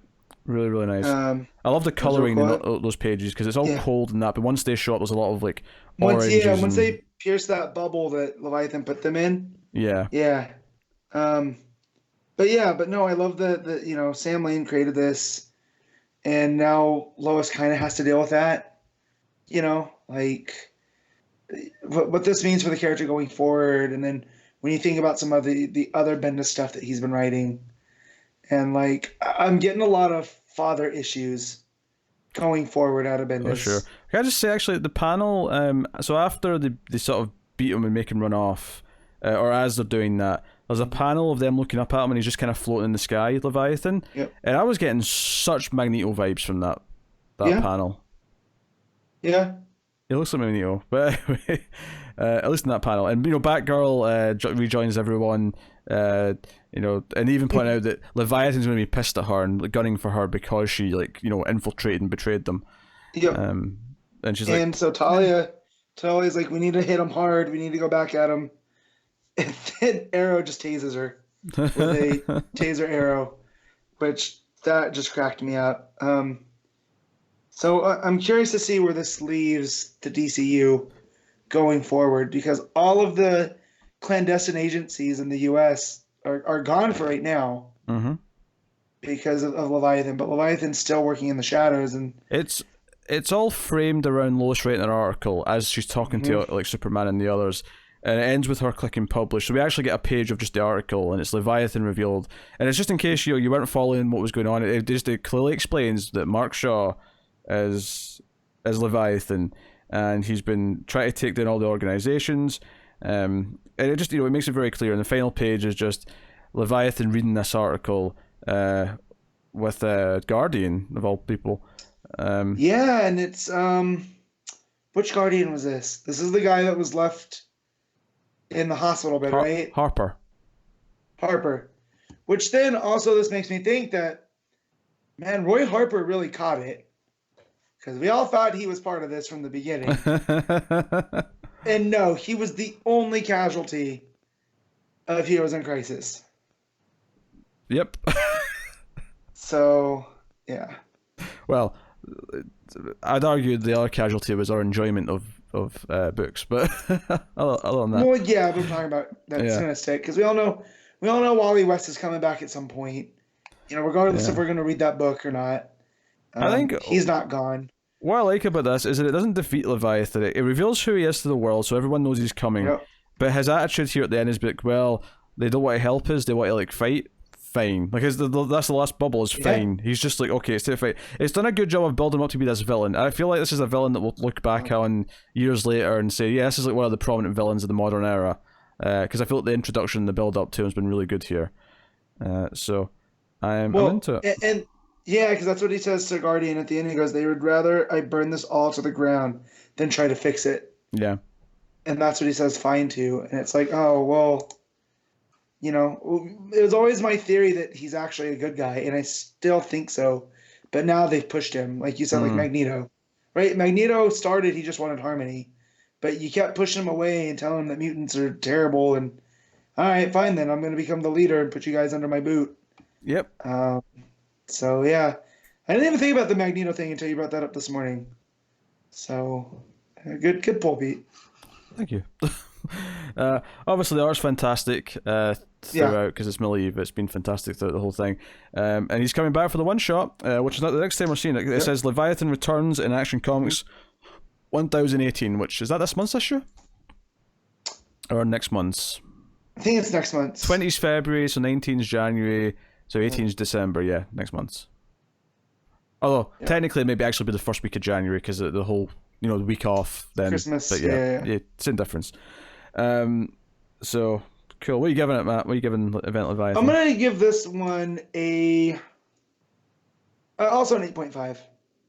No, let's go 9. I think I'll go 9. Yeah, I'm going 9. I'm really enjoying this. I think it's really well told. I like the framing device. I like the foreboding sort of build that it's got to something even more. Like this was not about ending something here. This was about setting a status quo for which stories are going to be told through from Bendis, presumably for a while. I expect another mini at least after the one shot about this, if not an outright event. Yeah. Definitely. Well, yeah, an actual event. Not this is called Event Leviathan, but it really wasn't. But yeah, just real quick, in doing some research about all this, found out that Guardian and that version of Manhunter were both created by Jack Kirby. Ah. So take that for what you will. For all this talk about DC going forward with this, fifth age of heroes we keep hearing about in rumors, seems like Bendis is going back to the classics and recreating from there. So props on them for not being able to pick it apart and figure this out too soon. Yeah, All right, we'll move on then. We'll move on to Superman number 17. So, Carey, you can keep enjoying your break. Bryan, Michael, Bendis. I've been paying attention every 2 or 3 minutes. I'll just listen into whatever you say and go, no, you're not done yet. Literally just happened to hear you go, oh, we're moving on now. And I went, okay, turn the sound back up because I was watching something else. And then, never mind.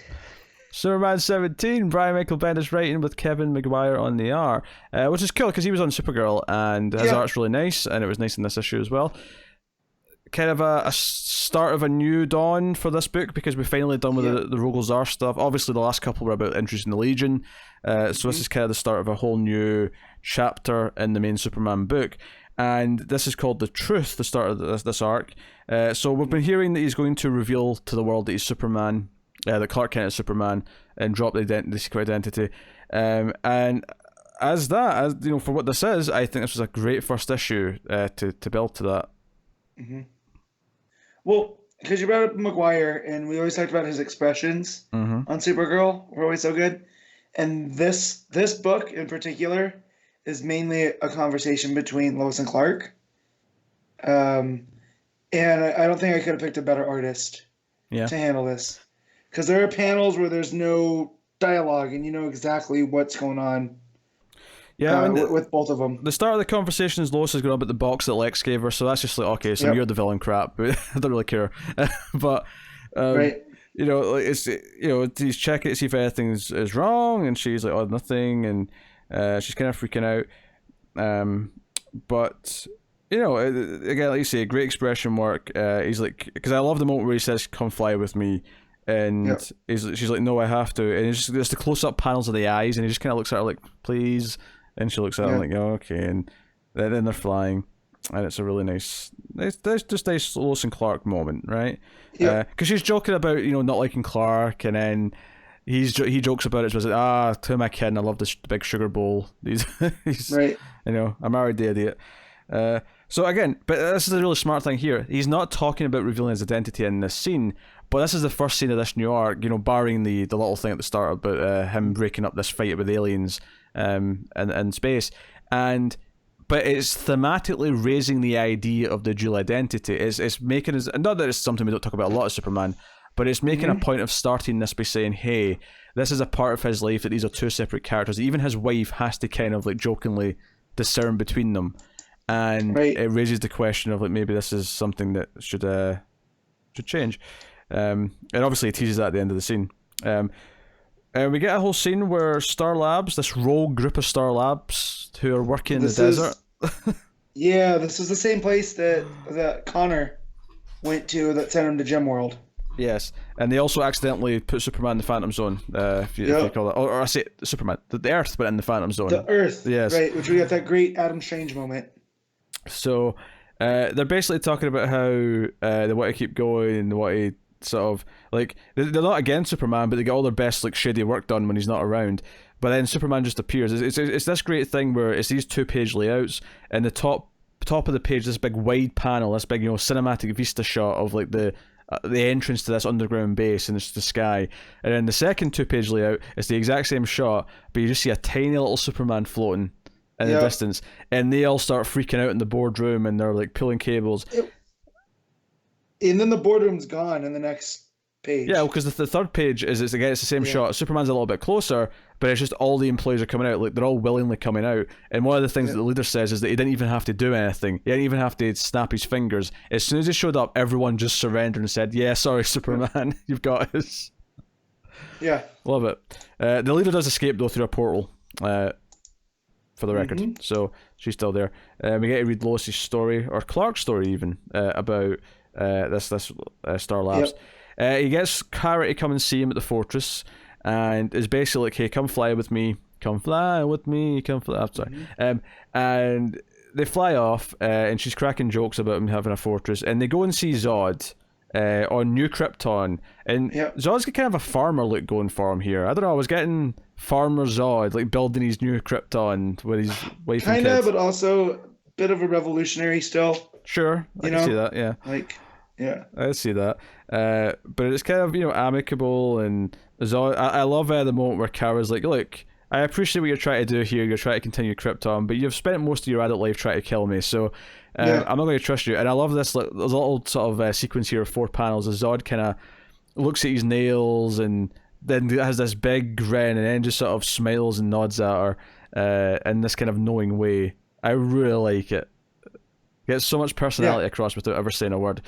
But the end of the book is Clark saying to Kara, hey, I've decided I'm going to do something and it's going to affect you, so I need to, tell you about it. And she's like, what is it? And it's about the truth.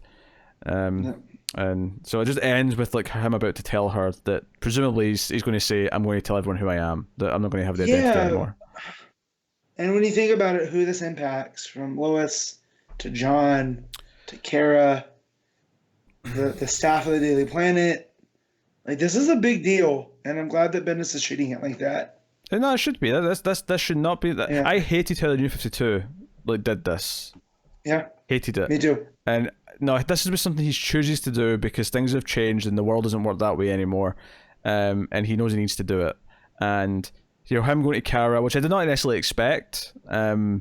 But I like that he did go to her and say, hey, I'm going to do this. Because presumably, once his identity's out in the world, people are going to be like talking to her and be like, hey, we know you're related to Clark Kent. Like, who are you then? Like, because I don't think that, kayfabe, Kara is Clark Kent's cousin. I don't think they've established that. So no.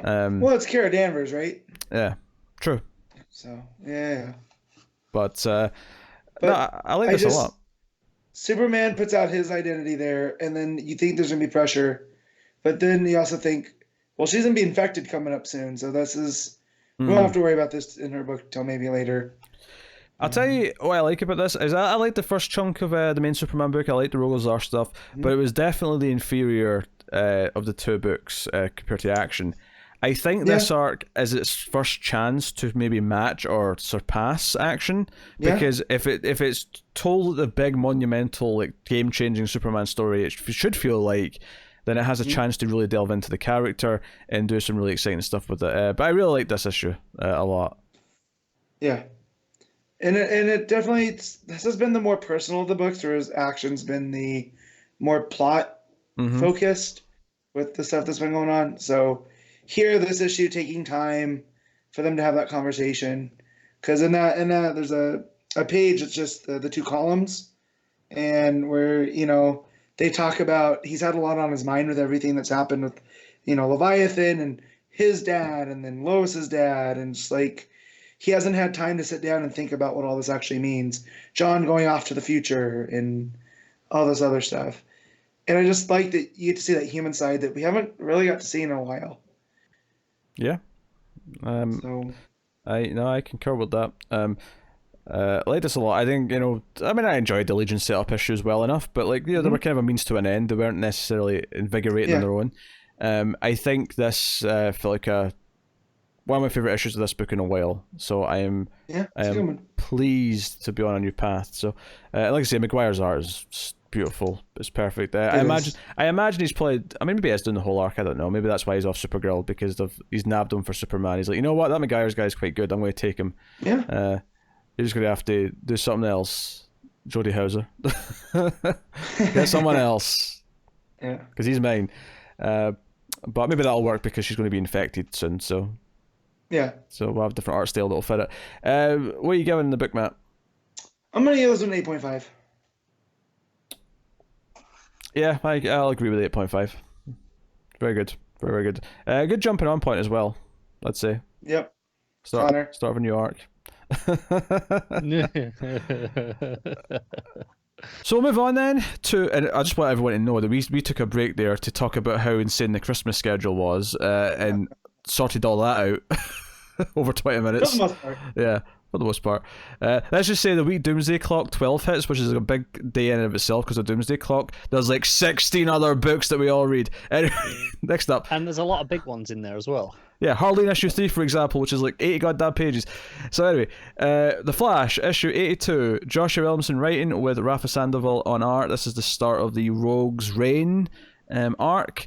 So completely changed the pace, which was welcome, I have to say. Before I even get to how I feel about the actual story in this book, it was just so nice to not be talking about Strength Force and the Still Force and all that other bollocks. Yeah, That would be nice if it wasn't shite. Yeah.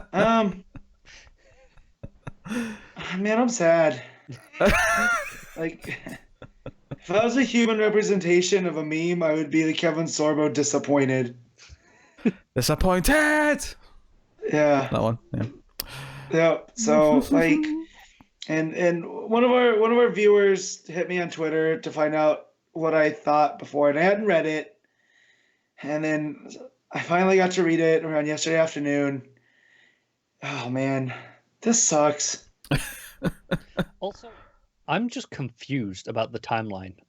There's some, like, this is the thing. So for forgetting kind of what's going on in the story, everything that would be happening would be fine conceptually if this was like after a big time jump. But the doom sign's in the sky, and this is clearly set but right it now. still feels like a time jump with everything that's going on, which. There's a line of dialogue really early on when they see like a flash symbol on the wall, and the guy goes, haven't seen one of those in a long time. Yeah, it feels like. So you know what that is, though? Yeah. That was from year one. That's what that was a reference to. I Because thought it I was just thought like about hadn't seen a that. flash symbol in a while. I'm like, Yeah, no. and I was like, are they telling us there's been a time jump? Yeah, And the I doom was symbol's I been was there thinking that long? I was thinking at least a year had passed, but I mean the doom symbol's going to be there for a year because I'm sure it's going to be all dealt with in Justice League in a few issues time. So no, here's my theory on it, and this doesn't make the story any better. Yeah. Right? Because I still don't like the characterization of Cold and other things. King Cold. Ugh. Exactly. I'm not calling him that. It's like when Andy in The Office comes back and wants to be called Drew. I'm not calling you that. I think the sad part of this is that I actually like the idea of a story where the rogues actually win and we see what happens after that, but just not like this. So this is they make a big deal that Cold has mastered the tech for the mirror realms, and that this is essentially a mirror world brought to life in Keystone and Central. That's why Mirror Master and Heatwave in Weather Mage, I'm not calling him Weather Wizard because that dude's a straight up mage now. That's why they were in Keystone, and that's why they showed up in like hologram form. This isn't actual reality. Whatever the rogues have done, they've put the two cities almost in like a mirror world where all this has happened. So maybe more time has gone by. Maybe, right? time's moving differently. But in the outside world, which they can still see through whatever with the doom symbol, it's been, a couple hours, if so, we'll say, because I feel like the Speed Force is at play here. Yeah. Are we really going with Speed Force, bro, as the reason for this? Yes, that's what we're doing. So basically, they're in control. It's kind of like an almost Batman No Man's Land-esque version of the cities, but under snow and ice because, Cold's in charge. Cool. And ultimately, they run into Commander Cold, they have a bit of a fight. Commander Cold seemingly gets decapitated. He gets frozen and decapitated because the book ends with Captain Cold throwing his frozen head to Barry, who's not dead. He keeps saying that he's dead all issue, but it turns out no, he's not dead. He's telling that to everyone, but Cold's actually got him chained up in his dungeon. Right. The Flash is dead, but Barry's very much alive. Yes. For purposes. Do you know who's not alive? As well as Cold, but the other dudes that Cold just tries to kill, or maybe he does. I don't know if Commander Cold actually gets in the way or not. It's hard to tell with the art, but that whole line is, I used to live by a code, never kill unless it was do or die. Who cares? Two henchmen, get killed, or whoever they are. The characterization of Cold here is garbage. It's how I felt when he first showed up on Flash on the TV show. Where like, this isn't the Cold that Johns wrote, where he was this blue collar guy that did have a code that was like, we're going to steal from people. It's even worse when he acknowledges that, that has been Cold's character for a long time now, is he has this code of not killing people unless he absolutely has to. And that's what I was going to say. On the show, they never touch on that. This is just the show's version of Cold. Okay, fine, I can get over that. But here, now you grow a beard and a parka and you're shooting, frost beams from your hand, and now suddenly that code's out the window because you quote one. Nah, man, this Cold's garbage. I don't like it. I don't know. I'm digging the giant cold fists. I'm not really. No, he's Sub-Zero. Like, I just Sub-Zero now, Plain Zero. Sorry. I can't believe how much I hate this right now, and this run was so positive for a long time. Yep. One of my favorite things in comics. Yeah, rough patch for the Flash. It's funny how both him and King have kind of went downhill, and I mean, I don't think it's because you can't have a 100-issue run that's good from start to finish. No. I think you can. You can, just not in the span normally you would have 48. Sure, I don't even know if that's the problem here, because they got through, both of them generally speaking got through that first 50 or so issues without any huge problems. Things here or there, but generally speaking, we would consider them, they're the good part of the run. If you just spread that out over 2 years instead of one, we'd still be saying, yeah, no, that was a good 50-issue run there. So I don't think it's the timing that's anything to do with it. I don't think it's the compressed scale. There's a lot, or the decompressed scale of it, where they're using issues to fill out stuff that we just doesn't add to the story. I think that is a problem, definitely.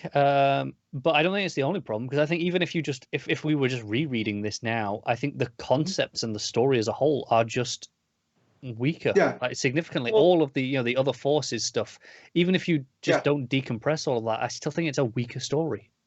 Yeah, no, that's true. But it doesn't help that we spent 4 issues when we could have had 2 on the Strength Force, and then the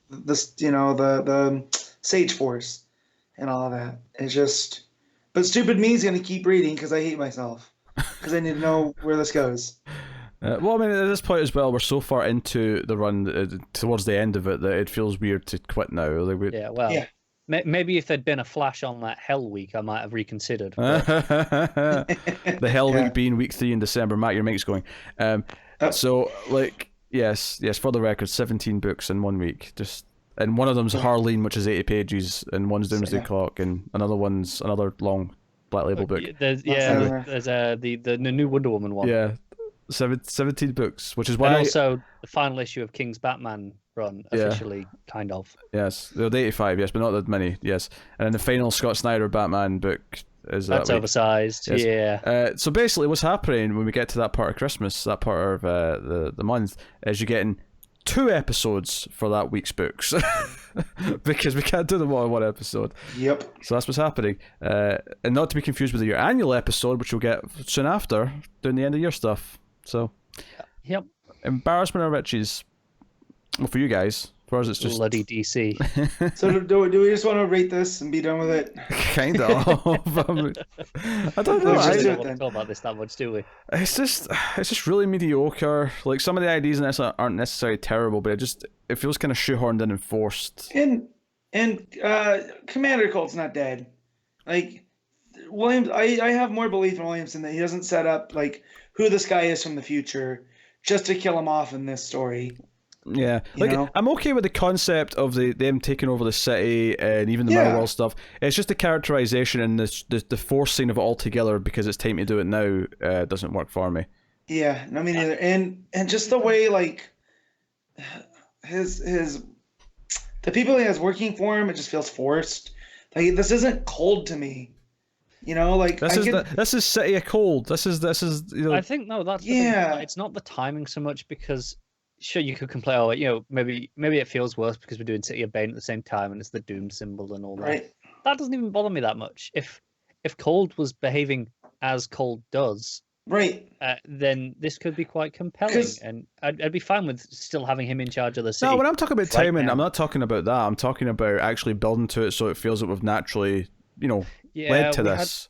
We had these like teases over the last few issues of, okay, they're up to something. But then nothing of this. I'm taking over Central with mirrors, and I'm going to become king. Like, no, it was there. It was just, I'm going to take it over so Flash can't get in my way and I can do what I want.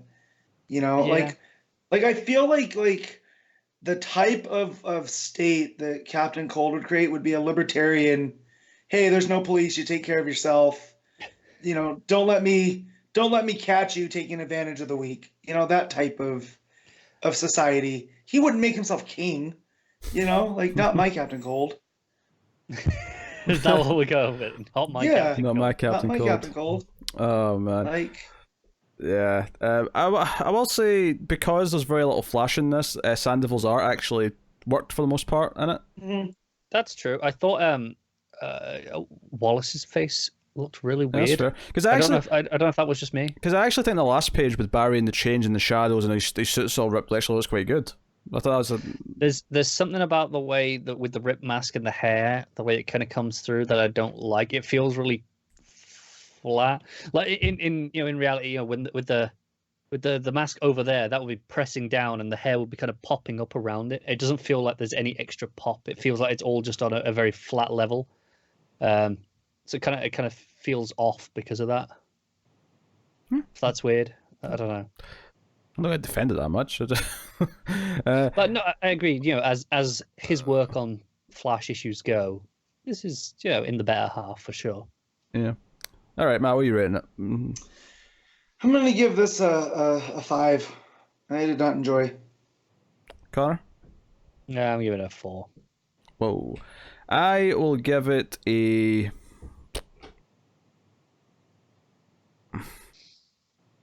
Just split the difference. All right, fine, 4.5. There you go. I don't know. Yeah, 4.5. All right, that's Flash. That'll take us on to Harley Quinn and Poison Ivy issue 3. Jody Houser writing with Adriana Melo on the art. So Matt read this. Did you read this as well, Connor? I did, yeah. Okay, so take it away. The period then. So we missed issue 2, right? We didn't talk about it because we got bogged down in other stuff. I think it was a busy week. Yeah. So basically, in issue 2. They fight the Floronic Man, right? And they kind of find out that the Green's been poisoned by him and whatever's going on with the Dumore. Yeah, and they run away to get some help from Mad Hatter. To fix Ivy's head, right? Yeah. So that leads them here to a miniature golf course where Mad Hatter's... They've kind of hint that he'd been thrown out of Bane's Gotham, right? Yeah, there's definitely a line to that effect. Or maybe he left. I can't recall. Yeah, and so... But I definitely remember him being there as one of the police, right? I will take your word for it. Okay. I don't recall well enough. So anyways, they go to him because of his mind technology, see what they can do to fix. And, he's talking in riddles like he, normally does, stuff from, Lewis Carroll books and whatnot. Yeah. And he puts a card onto Ivy and whatever, was in that fertilizer has, it's making it impossible to fix her because they put that card on her and these flowers pop up and consume it just as she's starting to feel herself again. Yeah. It's very parasitic. Yeah. And so, at the same time, Mad Hatter is looking at this like, oh no, I'm going to get Harley finally to join me in my gang. So he's developed, he develops one of his hats with the technology, but it looks like her old school with the jester cap, jester stuff. At the same, while that's going on, there's a really great layout when Harley confronts him and he pulls out a card and the layout is like a playing card where you have the number in both corners, and then the rest of it across the middle, and the page is laid out like that, and it's kind of gorgeous. Yeah, and I will say about normally I say like. Look, I love Ivy, right? She's one of my favorite characters. I don't mind Cheesecake art at all, and like pinups and whatnot. And I really like Melo's art. Typically, I felt a lot of the Ivy stuff here was Cheesecake for Cheesecake's sake. And it kind of goes against the story in that way. This is supposed to be, Harley and Ivy, doing stuff for themselves. What's interesting is I actually think any of the panels where Ivy is with Harley, it's not at all Cheesecake. No. It's only when she's on her own, and notably at the end when she's more powerful and and doing stuff. When she's kind of out of it at the start, it's really not at all. Yeah. There's one where she's battling Floronic Man stuff, and just the proportions on it, the side profile. I'm like, look, normally, like if this is just again pinup art style, that's cool, but I feel like it kind of it's distracting. It's what's the word I'm looking for? Gratuitous, I guess. Sure. And normally I don't want to complain about this type of stuff, but it's far from the worst I've seen. I think for me it's interesting that it seems to be happening when she's kind of doing something powerful. Whenever it's just normal shots of her and Harley, or when she's out of it. So it kind of feels like a power play in the way that it's drawn in that regard. Maybe. Don't know if maybe I'm just defending it too much here, but Yeah, but it's just the way it felt to me. typically there it's good. That's my one takeaway. It gets a little too cheesecakey in parts. That's Even fair. even some of the stuff with Harley, just the way she's drawn. I mean, but yeah, I just not a normal complaint for me, but just looking at Ivy and some of these.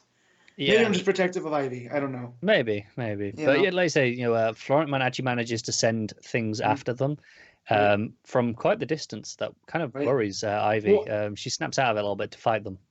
Yeah, and so what gets me there too is that it's almost like whatever Lex used for fertilizer to send, is what's also powering Floronic Man. Because it seems like these flowers are what's causing her issues, right? Because she keeps end up be able to touch the green, and she feels fine. When she can communicate with the green, it's fine. It's when that connection is disrupted is when she feels weak and whatnot. But yeah, so she finds that Harley finds that the Floronic Man has sent these people, and they're going to work with Hatter to bring him Ivy. And so Harley ends up fighting them. That's how she gets taken, and the Jester hat gets put on her, and Ivy breaks through to settle the score with Mad Hatter, and she's pissed, but she decides not to kill him because Harley's like, hey, we can't kill people anymore. Right, we're trying to do this hero thing. Yeah. So she gives him a kiss, right? But in that pheromone way where she tells him never stop planting things here until I tell you to stop. Yeah. So, and then they leave. She pulls the hat off, and Harley's like, "Oh, I'm kind of proud of you for not killing him." But also, I was just going to kill him, so it's fine. Right. I mean, well, it's a wash. So they go to leave, and there's as they take this car, which she says it's stealing for the right reason. So heroes do this all the time. But they go to leave, and it focuses on, I think it's the back of her head or her shoulder, and there's these two little flowers that are emphasized. And as you know about Floronic Man, it's the Parliament of Flowers now. Yeah, and they actually look evil, these flowers. They have like little eyes on almost. Yeah. Yeah. It's kind of great. Yeah. So, but no, it's very enjoyable. It's a nice, light, fun book. It's such a fast read, this issue in particular. I found very enjoyable. Like, and the art flows so well. I know Matt mentioned those critiques, but it's it pops, it flows, it's got a real pace to it. And Melo and Hauser make a really good team. Yeah, the dialogue's really snappy and smart. Yep. And like you said, and it does flow. And it's just like the characterizations of both characters are the versions that I like the most. Yeah. Right. And I can excuse the Ivy not being herself because that's part of the story. That's kind of the whole point right now. Yeah. Right. And then it's not the annoying Harley, that I don't like. Where's a constant quip and it's where she's trying to be Deadpool. I actually think in terms of we talk about how there's often multiple Harleys running around. Mm-hmm. You've got Suicide Squad Harley and the Harley Quinn solo book Harley. Right. I think this actually feels very similar to the solo book Harley for the most part. Yeah. Which I know is the type Matt says he doesn't like. This is like half a step removed from that at most. It's so similar. It's way more on that end compared to the Suicide Squad stuff. Well, she's not mugging at the camera, breaking the fourth wall. Yeah, it's just the lack of fourth wall stuff. But I think in terms of the actual characterization, I think this is definitely in keeping with that spirit of Harley. Well, it's certainly closer to that too, and she's not the sexed up version that we've gotten in New 52. Yeah, that stuff wasn't right. And I feel like there's a Harley renaissance right now with all those Black Label books, and and I've never really considered myself a Harley fan, but there's becoming a point now where there's enough books that maybe you are. Well, yeah, there's versions of it that I do like, but I was gonna say when she teams with Ivy, it's usually a positive for both of them, that they both play off of each other really well, and Hauser's using that strength here because that's what this is.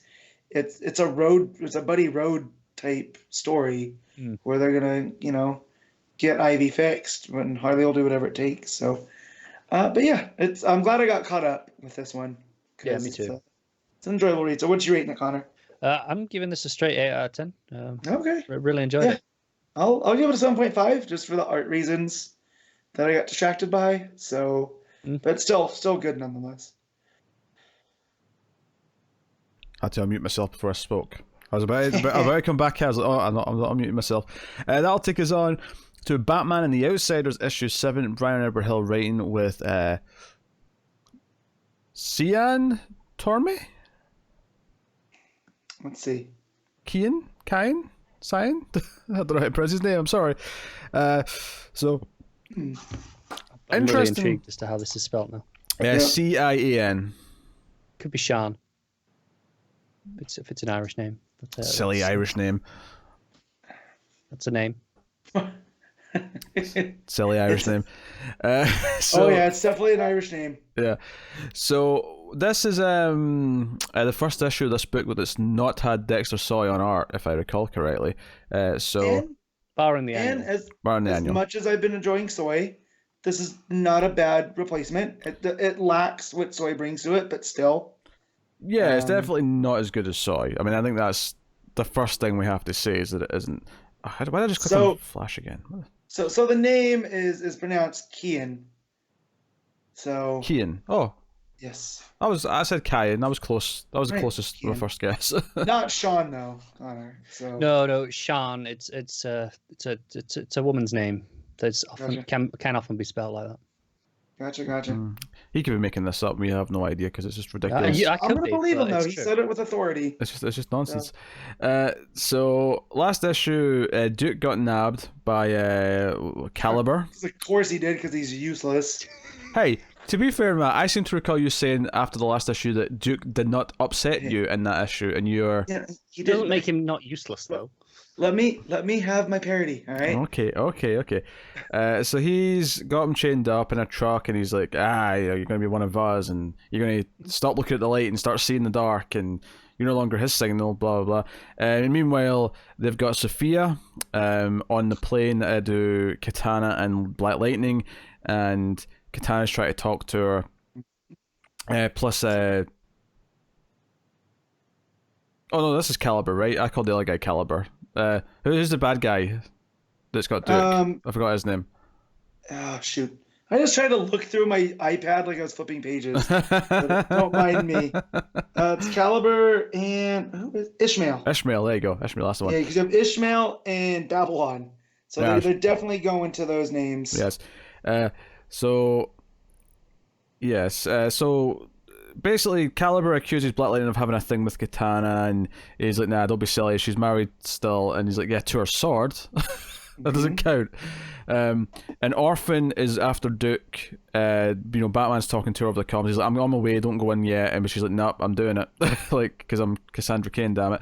This was a super quick read. Once the action got going and it was Cass chasing down this truck on her bike, and she's jumping to the truck. It was a really fun action sequence. Like I say, not as good as art as Dexter Soy, but the sequential action of it was still quite good. Like I was still following pretty good. it. Yeah, I wasn't bothered that it wasn't Soy, it's still Soy-esque. So in some of the designs, very good. But yeah, so Orphan goes in and they go into the truck, and then it cuts back to Katana where Babylon.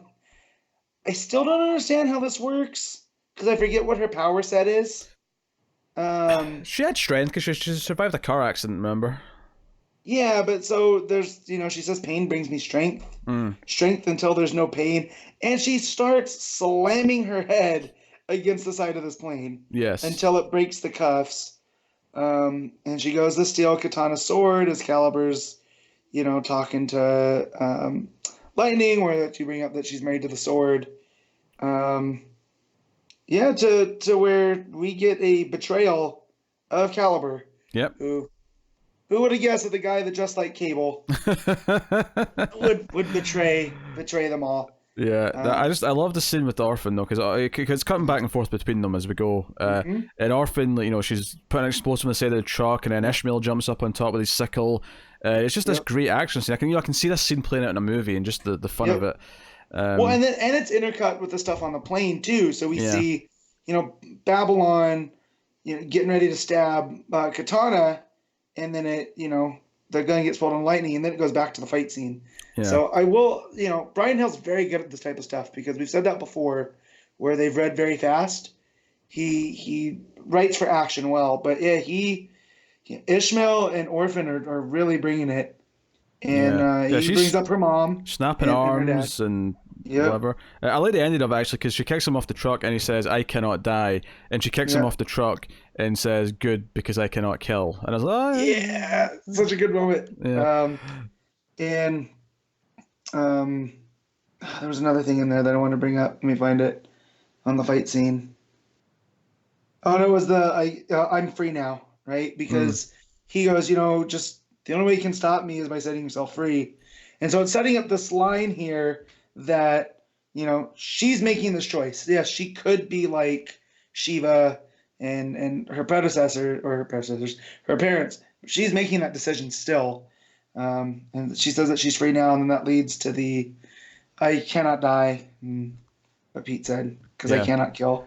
Yeah, so Cass gets Duke, and he's changed though. Ishmael has done something to him, and he's got lights in his eyes. And he says he only sees darkness, and we see the big doom sign. I mean, I could have done without the doom sign in the sky again because I'm sick of seeing it at this point. Meanwhile, on the plane, Calibers set off an explosive, so the plane's coming down and it's coming towards the city. So that's kind of the cliffhangers, that the plane's coming down on Gotham. And see you next month. Yeah, but so Calibur's betrayal, I like it, but I don't like. Just because, but I like his reasoning for it, where he said, Batman gave me a second chance, but the demon can give me the world. And it almost sets up like this cult-ish around Roz. It's not just a team of assassins, that there's a religious aspect to it too. Yeah, the loyal zealots, yeah. And he can, when we die, he can bring us back. So there's no death, But yeah, he changed me, and there's the doom thing in the sky. So yeah, no, I mean, I liked the show a lot. I thought it flowed really well. It was over really quick, and it was exciting. So it's a really solid, dependable book. It's just I think settled nicely into what it's doing as it's been on. So what you giving it, Matt? I'm gonna give this one a 7.5. Okay. I'll go straight 8. Had fun with it. So there you go, that's Batman the Outsiders, which will take you guys on to Hawkman 18, Robert Venditti writing with I don't think I actually checked for the artist in this one, but I'm going to assume it's Patrick Olliffe still from the previous issues. Yes. Yeah. Which, speaking of Patrick Olliffe, last week I found out through looking at the solicits, I think it's Adam Glass has a book about Teddy Roosevelt that's kind of like League of Extraordinary Gentlemen, but with late 18th century, 19th century historical figures that Patrick Olliffe draws. So I started reading it. Yeah, it's called Rough Riders. So if you guys want to read it, a big Omni's coming out later, I think, in the month. So, but anyways, I started reading that this week, and then I get to this book, and I was like, oh yeah, this is the same artist that was on Hawkman last, I think. And it fits, because this is pulpy as it gets. This is Venditti. Really, if there's anyone that was meant to write Hawkman besides Jeff Johns, it's Venditti. Because not only did he handle so far what we've seen with the Infected, mind you, it's been only a couple, this fits the most in character, I feel. What do you feel, Connor? Oh, yeah, this is easily the best, because it's not entirely just Infected that it is. So Sky Tyrant, which is what we were introduced to the evil version as at the end of last issue, is actually a past life from Earth 3. Yeah, in the time and space of the reincarnations, this is just another Carter Hall. Yeah. But it's been sitting there waiting to be activated, and with the Doom plus the Dark Metal, right, and all the stuff that's been going on in Metal, Carter has been weakened enough that it can take over. So Carter's still a passenger to all of this as this is going on. And I just thought, now this is the Infected stuff I can get behind. This is way more interesting than that Shazam one where, it's just evil Shazam, which is fine in the main book. Right. But, as that one shot, it was terrible. This here is actually really interesting because, like I say, Carter's still there, sometimes being able to intervene, sometimes not, which is kind of interesting. And when we open with a flashback to Sky Tyrant being alive on Earth 3 against Earth 3's Injustice Society. So he was part of the Injustice Society. And they're the I can't remember what their team's called now. Yeah, the Justice Society All Stars, and you got like. So I looked up all these characters to find out their. Of course you did. Their swaps, right? So you got Lion Mist, who was Lion Mane, was a villain of Hawkman in the 40s. Then you have the Pinkerton Ghost, who's the Gentleman Ghost, which might be my favorite on this page. This guy being the dual pistols sharpshooter dude. And he's got the monocle still, but a bowler hat instead of a top hat. Yeah, no face, obviously. No, right, because he's the ghost. Then you have Shadow Sheriff instead of Shadow Thief, right? Yeah. And then Matter Mage instead of Matter Master. And they basically got Sky Tyrant, and they've beaten him. But on Earth 3, evil always wins, right? So, but not this time. In grand Hawkman fashion, this is his end. And then you get to, basically, he tells him Sky Tyrant will return. And now it cuts to on our Earth, the main Earth. And yeah, man, that mace just looks terrifying, right? It's looked kind of terrifying throughout this run. The way it's been kind of, the spikes have been extending at times, and we got the Mjolnir kind of style recall now. But Sky Tyrants is on another level. Right, it looks proper barbaric. Yeah. Right, so Carter shows up to him, and he's looking at this Earth that he's at, that he's been reincarnated to, and he's like, people move about freely. No one's, terrified of the skies. I have catching up to do. And that was a solid, fantastic sequence where he flies off and sees a passenger jet, big jumbo jet plane, and he's like, "Oh, this is going to be fun." And you just see him going up to the engine, and there's a little girl on the plane, looking out, looking out of the lights, just enough to say, okay, no, there's people on this plane, right. And thankfully, Carter kind of manages to hijack control again and kind of divert away from the plane so they don't take it out. The pilot's like, "Hey, is that Hawkman out there? What's going on?" But it is really sinister. He's just about to take down this plane out of the sky just because he can, to make a point of the sky is his. Which is the perfect Earth 3, because we've been in Earth 3 in Young Justice, and like it just feels like a crappier version of ours, right? This feels proper, like evil one here. And this is like how someone like he would act. Like what you used to think of as Earth 3. Right, exactly. So, also, the best use of the Doom signal, because it's constantly in the sky behind him.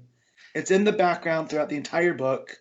Anytime there's open sky, you see it. Yeah, and there's a small touch that irritates the pilots, because no matter which way they're facing, it's just always there. It's always in their eye line. Yep.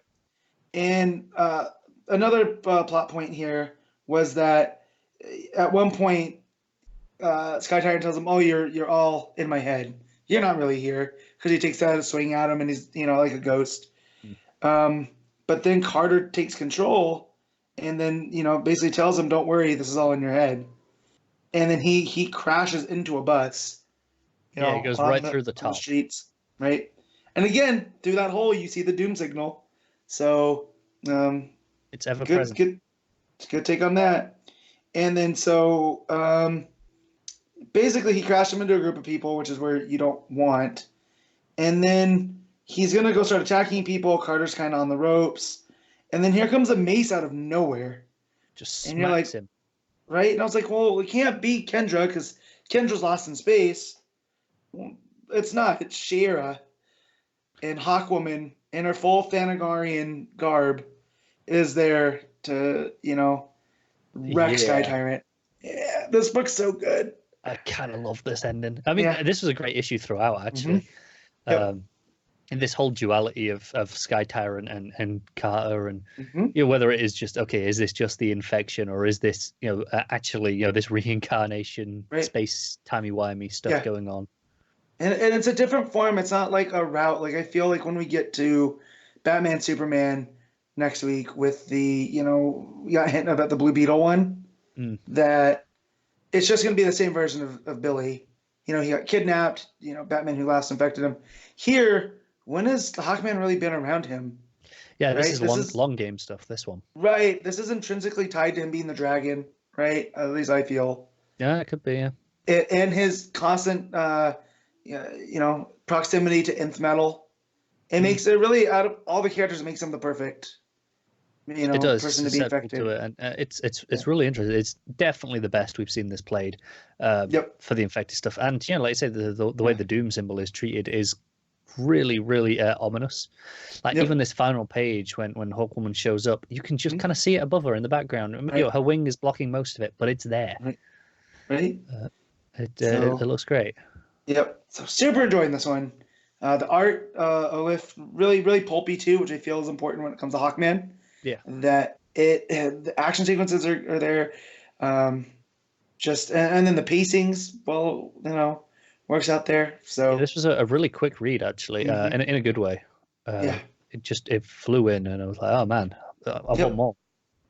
So I'm rating it. I'm giving this an 8.5. Happen to agree with the 8.5. Yeah, there we go. Sweet.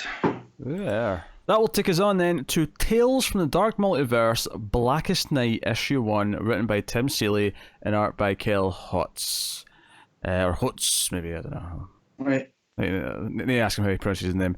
It was good written down, I'll give it that much. So this is basically the idea that if in Blackest Night, because I mean we've done a few of these now, you know, we have a bit of Tempest Fujinot at the start talking about the Dark Multiverse and how all these are worlds that have been the same but they went wrong, blah blah blah. But ultimately the premise of this one is that in Blackest Night, so Sinestro became the first White Lantern, and he ended up sharing it with everyone so that the White Lantern Corps of all our Justice League could fight on the Necron's forces and so on, and they won the day, blah blah blah. Here, Sinestro didn't want to share, and he kept it for himself. So the Black Lanterns won. The Black Lantern, essentially a zombie virus, is, you know, kind of really. It's almost like Deceased in a way, where everyone just starts changing to death and zombified. So this is about Sinestro, Lobo, who can't be killed, so the Black Lanterns can't take him, and Dove going on a bit of a mission. They eventually interact with Mr. Miracle because we get to like Barda and all that, and the Furies all Black Lanternized. So so the Black Lantern without Earth, you know, being the stopping point, Necron is starting to infect the galaxy. Because Sinestro's really the only one that can fight him, but he's half Black Lantern himself. You know, so half of his body is dying. The white's keeping him alive. He's got like a Two-Face thing going in his face. Yeah, and that he can also revive with the white power just enough that he can actually kill. Just temporarily, Lanterns. Yeah. So and so basically Lobo's been sent by Mr. Miracle, we find out, to get Dove because he wants to channel the source energy. Which again, that's a nice tie to the other stuff that's been going on in Justice League and whatnot. To basically fight back the Black Lantern force because the white light failed. And of course, this being a horror book, it all goes to shit. Yeah, they're going out to the source wall. I have to admit, I was reading, this is the last thing I read before we recorded, and I was kind of dozing off halfway through, and then woke up and realised I'd lost 20 minutes and went, shit. So the back half of this, I kind of just skimmed through quickly without reading. But mainly because it sucked, and I didn't want to really read any more of it. It's a slog, and I love Blackest Night. It's one of my favorite events. It is my favourite event. I would say it is my favourite DC event. Yeah. And I just hear, I don't know if I had just read Deceased and it's handled so much better, right? Or if this just wasn't actually that good, but we had Necron Darkseid, which is pretty cool. I mean, that sounds cool on paper, but here's the thing: there are some things I like in this. Conceptually, I think out of the three we've had so far, that Sinestro just didn't want to share, I think is the most plausible thing that's happened yet as to the reason for things going wrong. I also think out of the three so far, though, this was by far the hardest one to actually get through and read, and the least enjoyable. Absolutely. I think a large part of that as well is the art. And I don't think the art's terrible. I think it is absolutely the wrong art for Blackest Night, though. Yeah. We've spoken about the other two, and I know like, we might have preferences, but both of them were perfect for that time period of comics, that story. This is not the same Ivan Reis, Doug Mankey It feels really, really 90s art. Like this would have worked on Death of Superman, probably, this artist. I think, but on Blackest Night, not so much. No. The other things I like, I think it brightens up a little bit when Mr. Miracle shows up. I think yeah, that's fair. People play off him really well. I think one of the biggest problems of this is that they've got this format where it has to fill like 50 pages, and honestly, this was maybe a regular 20-page comic. Story. Yeah, but I think even less than that. Like I felt so much. There was so much back and forth in all the conversations, every single point along the way, that it felt like it was just dragging out the whole way across the story. So it's unfortunate, because I've really enjoyed the last two, and I think because this is 2 out of 3 are still good to great.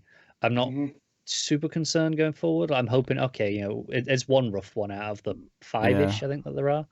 I mean, the probably the big dark thing towards the end is that Sinestro gets enough control of the White Lantern and uses the power to actually bring Hal, and he's Sapphire.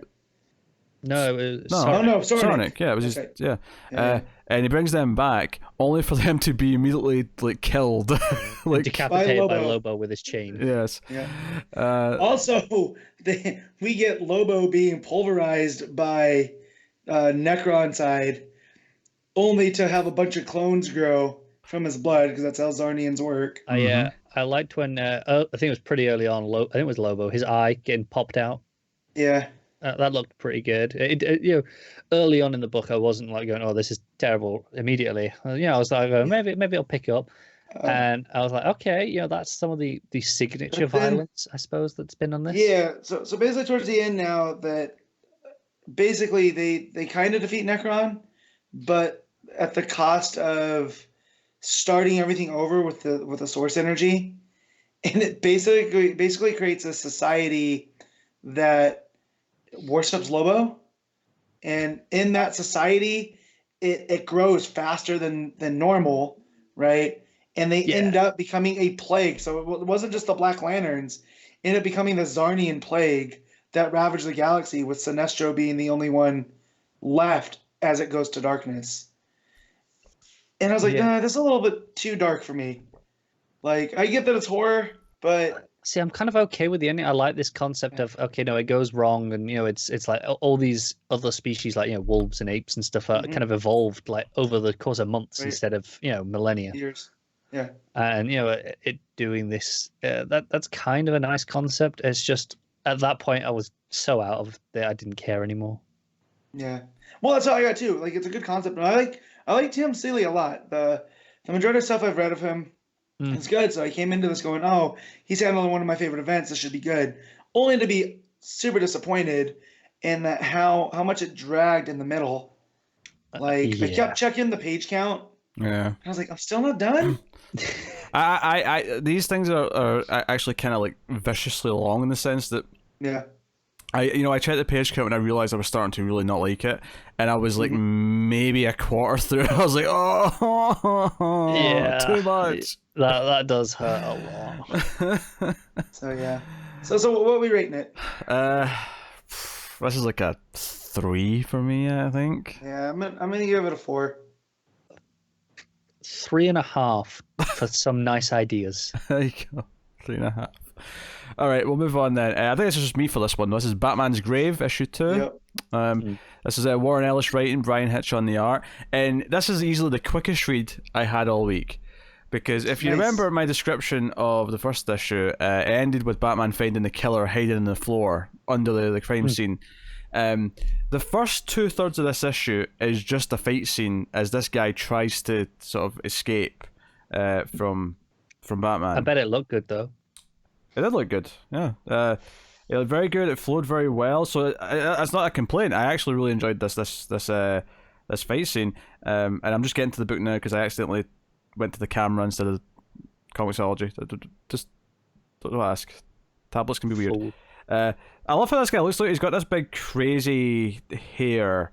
It's like I guess it's like a clown, but it's like, he's completely bald at the top. He's got the hair at the sides, but he's got it kind of like completely sticking out horizontally into 2 big sort of sort of wavy points. It's very over the top. Okay. Very psychotic. So now this guy is fighting tooth and nail with Batman. He's maniacal in the eyes. He's looking very crazy. Yeah, it's just this big fight scene. They end up going out the apartment, down the stairs, out the window. And eventually, Batman puts him down, and that's the end of it. He drops him off with the police. They do note here that the police do kind of like consider trying to shoot Batman. Batman's like, I'm not in the mood. It's been a long night. And it comes back later with Gordon when Gordon says, "Hey, I heard about what happened with the cops. I'll try and make sure they don't shoot you," kind of thing. But when Bruce goes back home with Alfred's having a hangover. Okay, if you remember, he was miserable last issue with all the thought of Bruce dying and whatnot. So he's talking about how bad he feels. He's like, "I'll get you coffee in a minute, Master Bruce. I'm feeling terrible." And he's like, "I'm feeling terrible too." And he's like, "Hey, how about tonight you drink the full bottle of whiskey, and I'll go out and beat up some underprivileged criminals." And Bruce pours him some coffee. It's a sweet scene. It's kind of a funny, banner scene.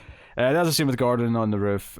Gorgeous art here, actually. There's a shot of the bat plane coming like through the signal, and sort of hovering over Gordon as it's raining, and Batman comes down. Really pretty stuff, actually. I can't believe I'm saying this about Hitch's art, because I've not necessarily in the past been super into it. But I guess he's improved. I guess he stopped pretending he was a writer, and that's improved his art, I think. As cruel as that sounds. That might be true in the sense that he's not writing things that he wants to draw because he thinks it'll be fun to draw. He's drawing what the story actually needs. Yes. So Gordon gives him another case, basically. Gives him another case. A murder, so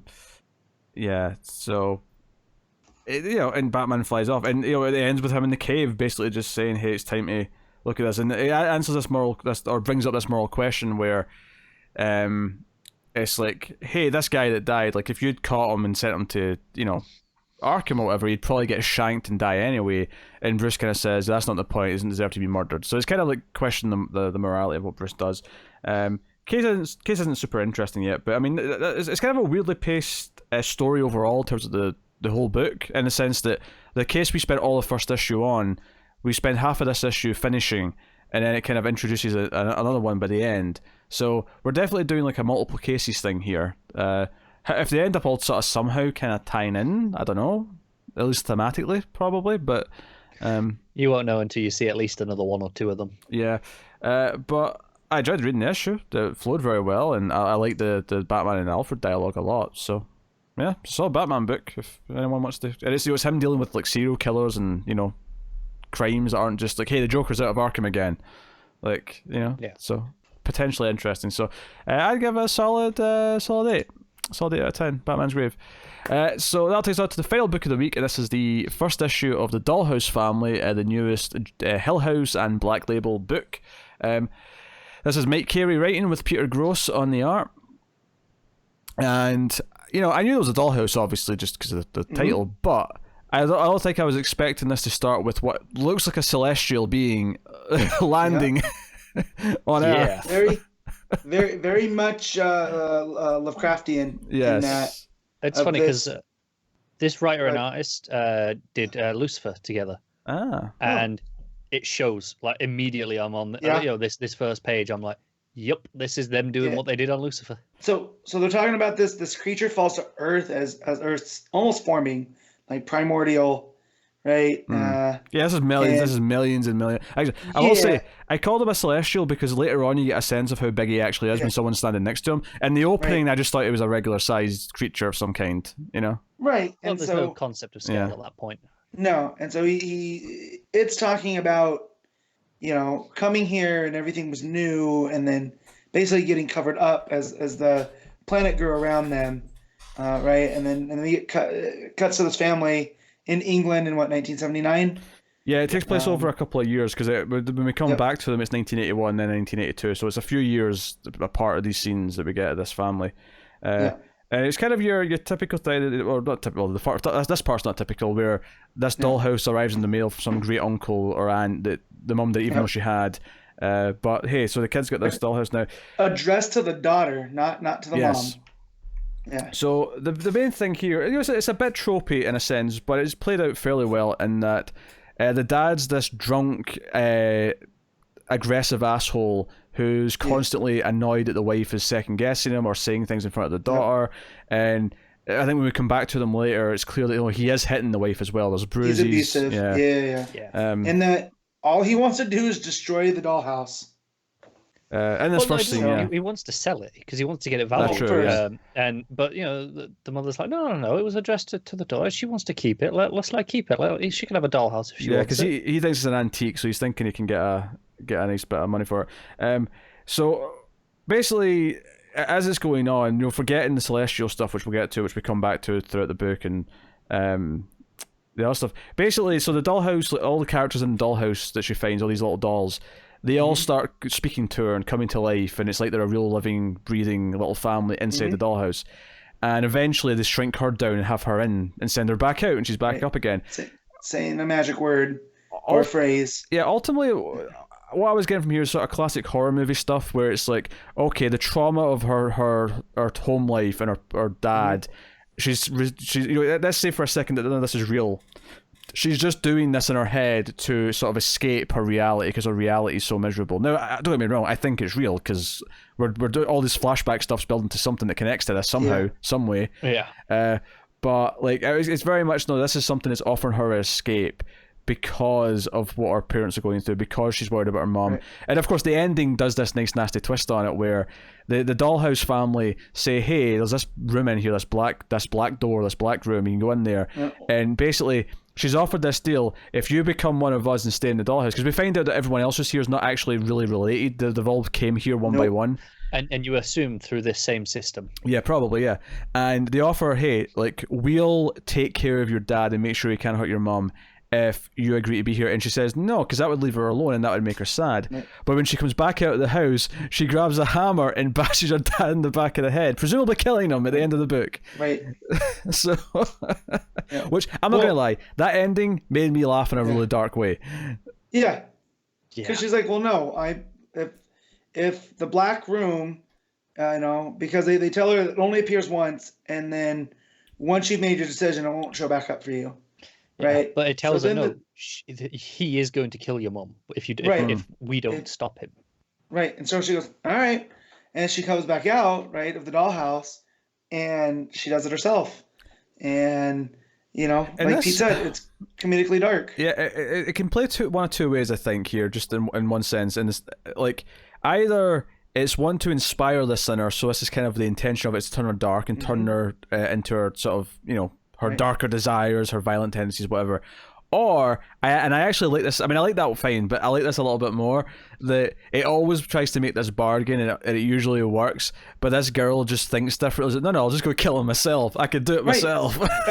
That's how I read it too, Pete. She was like, all right, well, I've seen this enough. Because you can already tell, like, she's talking to her mom, she's like, well, why don't we leave? And, mom makes the excuses and whatnot. And so, yeah, the girl's aware of all this, so she handled it. But there's flashback stuff to where her great-great-uncle that this all starts with is surveying Scotland in, like, the 1820s. And as they're surveying, him and his partner come across this cave, and he's like, well, this wasn't on the previous map. And something like this should have. There's like a running gag that, the previous surveyors were a bit shit, and they're like, well, they said there's a path here. Let's see if we can prove them wrong again. Right. And so no satellites back in these days to prove these things, you see. Right. And so, they were the satellites. That's their job, And so they go into this cave, and goes, Kent, the great-great-grandfather, or whatever he is, uncle, goes, well, I'll just go in 100 paces. And then as you keep going, he keeps flashing back. Turns out that 100 paces became 3 days. Yeah, he gets lost. System. Yeah, he gets lost and trapped down there. And it leads to another horror kind of trouble. So he finds the Celestial. We see this being who's just sort of lying there dead, seemingly. Right. And there's like torches around him. He's asleep. Or he's asleep, yeah. But there's torches around him, and he's lying there, and you see how big he is because he's huge. And what I love here is that this woman shows up and kind of just immediately seduces him and kind of forces herself upon him. And we get this kind of it reminded me a lot of like horror movies. Like there's a scene in the first Howling like this, and there's definitely other scenes like this where, you know, the mysterious woman who's kind of like forced this is kind of on top of him and kind of like, you know, going like a wild banshee, and he's just kind of like lying there like in pleasure but also confused and kind of scared, and you know, all these mix of different things. It was really interesting how this was intercut with you know, the sex scenes intercut with the father and the daughter, you know, him going, yeah, you know, your mum and I have been through a bit of a rough patch, and then you know, and then the next time it cuts back to him is him, you know, threatening the wife again after he's obviously just hit her. Yeah. Right. And when he says, you know, keep it going, you'll have more. And you're just like, damn, man, this guy, terrible guy. But intermixed with that, you have that scene, but what I noticed was that the speech bubbles for whatever this woman is match the voice that's in the Dollhouse. Yes, it's the black bubbles with the white text. Yeah. It's the mirror, so to speak. Yeah. And so whatever this was, right? So this is what led me on to some, you know, a bit of research about Celtic mythology and whatnot, or Irish mythology. And I really can't find anything. Like, the closest thing I can find is this Irish muse that basically she comes and finds a man and then inspires him to the point of madness to where he, you know, burns out, right? Because, you know, his art takes control, and it's this love is so intense that he ends up dying at a younger age, which is like one of those, you hear about artists, right? You know, the 27 Club and whatnot. Other than that, I really can't find anything. So this might be something wholly new, but it also fits in with that, you know, dark woman trope of mythology. Yeah, like a succubus or it even makes me vampire think of some kind. Yeah, vampire, succubus. It even makes me think a little bit of Species, which is an alien, but it's the same kind of thing where she's looking for a mate. Whereas this, although this doesn't feel like she's struggling, this feels like, no, she's found her victim and that's it, it's over. Yeah, and whatever happens, because we know he must get out of the, or whatever influence she has on him must carry through the family, because the Dollhouse ended up with his great grannies. Yeah, but is it from her as well? I mean, I have to imagine she might have wanted his seed here. This is the purpose. It wasn't just the sex; it was for So, So who is the child? Is it another member of this family, or is it something else entirely more akin to whatever we're seeing in the Dollhouse? Yeah. Right. Exactly. And how did it get in there? And what I mean, this was one when we heard the Solicits, I wasn't too keen on. But after getting through this, I'm like, oh no, this is interesting. No, I agreed on the Solicit. I think I remember being excited because of who was writing it. More so than the concept itself. Mm-hmm. I don't know. I don't think I like this as much as Basket Full of Heads. I think that was maybe more to my taste. Yeah. But that's fair. Same with the art. I think the art in Basket Full of Heads was better by a bit. Yeah. This is fine though. Like it's not. Oh, it works. It works for what it's doing. Yeah. It's ominous when it needs to be. Like when she starts talking to the dolls at first, and we know that they're telling her the names, but the mom just thinks like, oh, she's given them creative names already. On the names, is there a lettering mistake? Because this was really weird to me. Because the first time, you know, she's telling the mum the names, she says, you know, the daddy is called Codwinner, right? And it's like two separate words. But then all the next time it's Cordwainer. Did she hear it wrong and then get corrected? That's what I'm thinking, because it shows like when they go into the house that it's different. So it's clearly she wasn't naming them, is what I took from that. No, but my problem was this was both before she went into the house. So the first time she said it, and then it was the very next page. It was, oh, where's Cordwainer? And I'm like, okay, did they correct her, or was it a weird lettering mistake, which feels particularly weird. But it threw me a little bit. Yeah. I'm intrigued though. I think, you know, I wasn't sure how I felt about it early on, but when it got to actually finding the Celestial, and I'm just calling it that for lack of a better word right now. And it got to the ending, especially the hammer ending, really kind of sold me on. Okay, this is going down a path that I wasn't necessarily expecting. That ending, like tying in with this ancient being thing, kind of wasn't the angle I was expecting at all. No, me neither. From what we were told about this story, so that actually made it a lot more interesting to me.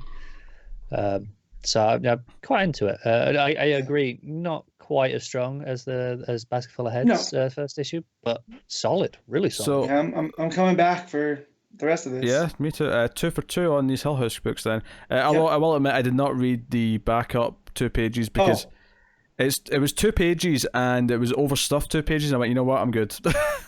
I might read it all at the end when it's all there and I can just read the whole story. So I got real excited, right? This is flipping Werewolf Pirates. Yes. And I got there and there was only 2 pages and I got pissed. That's not a backup. That's a sneak preview. Yeah, because I read the first batch of it, which was a bit more, it was like 4 or 5 pages the first time. And it read really awkwardly, and I don't really retain it as well when it's only that many pages. So I got to this to be like, I barely remember what the last time, like what was going on. All I know there was werewolves in a ship. Wait, did I miss I missed part 1. Yeah, part 1 never showed up. There was like 4 pages in the back of a basket full of heads. Yeah. Which I didn't read those either because busy week, I think, and I just didn't get around. That would make sense why I thought this was very not there. Mine didn't have it, so I got to go back. Huh? Weird. Yeah, my digital copy didn't have. I got to the end of it, and that was it. They may have updated. Sometimes Comixology, if there's a mistake, they'll update it like a day later. Yeah, maybe I downloaded it too soon. Could be. I'm going back now because I want these damn werewolves. Damn it. Yeah, I'm just gonna wait and read it all at the end. Yeah, that's fair. All right. No, it was a good first show. What are you rating them at? I'm gonna give this an 8. I really, really liked it. Car? Yeah, I'm also giving it an 8. I will also give it an 8. So Hell House is 2 for 2. From all 3 of us as well, which is cool. Unusual, yeah. Yeah. Yes, there's an updated version that I didn't get the. There you go. All right. Well, this is the last book, so that means we can go on to our end of the show part where we pick our favorite panel / moment of the week, favorite cover, favorite art, and do our top 5 books. So we got a healthy amount of books this week, so plenty to pick from. So Matt, panel / moment of the week. Let's see. No, Superman. Hold on, let me think. No, it's gonna be from Event Leviathan. It's when at the very end where he's very Magneto-esque. When he's sitting there, let me get to it. It's taking forever. Yeah, when he says they would rather burn it all to the ground than try to fix it, and he goes, "Yes, fine." Those last 3 panels. Okay. All right, Connor. I'm gonna go with something from Far Sector. Actually, just a kind of a simple thing. Not the very first page, but the second page where we first see our Green Lantern, and it's that very first panel, just that shot of looking up at her in the rain in the green poncho, and it kind of just set the tone for the book immediately. I was like, okay, I'm down.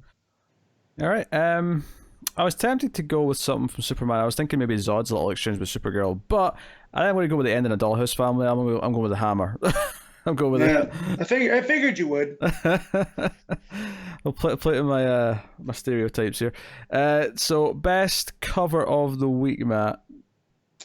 I'm stealing from Connor, but it's the McKelvey Far Sector variant. Yeah, there's a couple of variants in that. I think Batman's Grave variant's not bad actually, but that is quite a nice variant, yeah. But it's honestly, I think both Dollhouse family covers are both great. To the point where I'm having trouble picking which one I like more.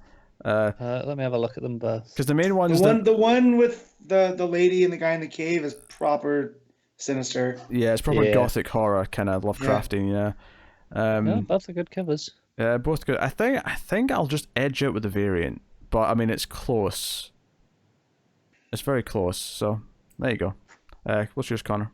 Yeah, Matt already said it. It's the McKelvey variant of Far Sector because McKelvey is like my favorite artist. So not much of a surprise. I have had this order at the shop for weeks. I was like, yep, I'm getting that. All right. Best art of the week. I'll jump in first. I want to give a shout out for Maguire on Superman, but Event Leviathan from. And also Campbell and Far Sector, but I think Event Leviathan from Maleev for me definitely the pick. Matt? Yeah, like you wanted to give a shout to Maguire. I want to give a shout to Olliffe on Hawkman, but it comes down to Far Sector with Campbell and Event Leviathan, and I don't know what to do. So they're both good and different in their own ways. What's interesting is I'm going to jump in because I'm picking Far Sector because obviously I didn't read Event Leviathan, but Maleev is a a very fine choice. Yeah. So what you're saying is that Matt's about to split the difference. Yeah, Matt's the tiebreaker. So I'm just adding Yep. some extra pressure onto him. So if that's the case, I'm going to one that Connor didn't read, and it's Event Leviathan. Excellent. It's Maleev. All right, Matt, top 5 books of the week. Number 1, Event Leviathan. Number 2 is Far Sector. Number 3 is Superman. 4, Hawkman. 5, Dollhouse. Connor? Yeah, this is frustrating. I've got 4 books that are like 8 and up that I really like, and then it drops off a cliff. So those first 4 are Far Sector, Dollhouse, Hawkman, and then Harley and Ivy. And then I'm left between Dark Multiverse and Flash. I mean, what the hell? Both of which were like 3s and 4s. So screw it. I don't remember which one I rated worse, but whichever one I obligatory gave the higher number to earlier. Pardon me. I chose to yawn there at the exact wrong moment when I had to speak. My number 1 is Event Leviathan. My number 2 is Superman. And it gets really tough for me because I give a lot of things about an 8. I give a lot of things around the same score because I had a pretty solid week. Welcome to my world. I think my number 3 will be Far Sector. My number 4 will be Dollhouse Family, and my number 5 will be... I'm going to go with Batman's Grave, but Outsiders was close. Yeah, okay. Definitely not Flash, and definitely not Tales from Dark Multiverse. Definitely not those. That's the thing. Like my first 4, I'm really happy with all of those 4. They were great books, and overall, I would say I had a good week because of that. I just happened to have a couple of shite books at the end. Mm-hmm. But hey, that is that. So now we can tell you what's the... Actually, no. I asked on Twitter. That's right. You remembered for the first time in like 3 months. I didn't forget for 3 months. I just stopped doing it. There's a difference. I don't know. I think he forgot. Too. I can't win. There's just no point in doing it now because I'll just get this every week. Bloody hell! All right, you won't get it every week if you just remember to do it every week. What's funny is that we had a couple of responses that were along the lines of not really. So from Chris Brasfield here.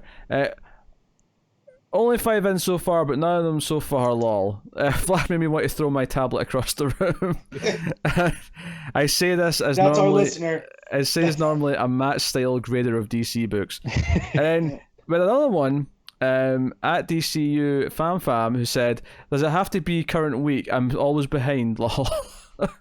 And then he praised Leviathan 5 and Young Justice and Superman. But, like, so... half the responses we got were not even like proper picks, but we did get a couple loving Far Sector. At Clark_Doom said, Far Sector, holy cow, the art was great and the writing felt fresh, I'm hooked. And at Catharnis said, Far Sector hands down, it feels good to have a Green Lantern book to read again. The story instantly sucked me in and I can't wait for more. The art was out of this sector. That last line was cheesy as shit. You get a demerit for that. But yes, so Far Sector seems to be the winner. Secretly, Pete really approves of it. What's funny about that though is I actually think this was a much better week than last week. So it's weird to see the picks feel a bit. Yeah, we. I mean, don't get me wrong. We had some some of the big high profile books like Flash that we really didn't like. But I think overall we were quite positive this week. Yeah. If you like Bendis especially, you had a lot of good books this week. So, even me who doesn't, I obviously, if I was reading them, I'd obviously say I'd had a worse week. But without reading them, I had a pretty good week. So yeah. So not bad. So I will now tell you what is coming next week, as we always do at this part of the show. I still have a Patreon book to do this month. I was going to try and squeeze it in this week, but time get the better of me, so I will have to try and squeeze it in. Yeah, I have 2 to do still, but I thought I might fall asleep if I try and read another one. That is fair.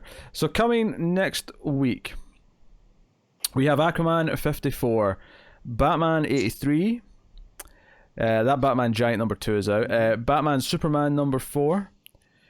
Yep. Batman White Knight presents Von Freeze, so that's the one shot. Yeah, So instead of a regular issue of that this month, we're getting the Von Freeze one shot. Yes. And then we have Dial H for Hero number 9. We have Flash Forward number 3.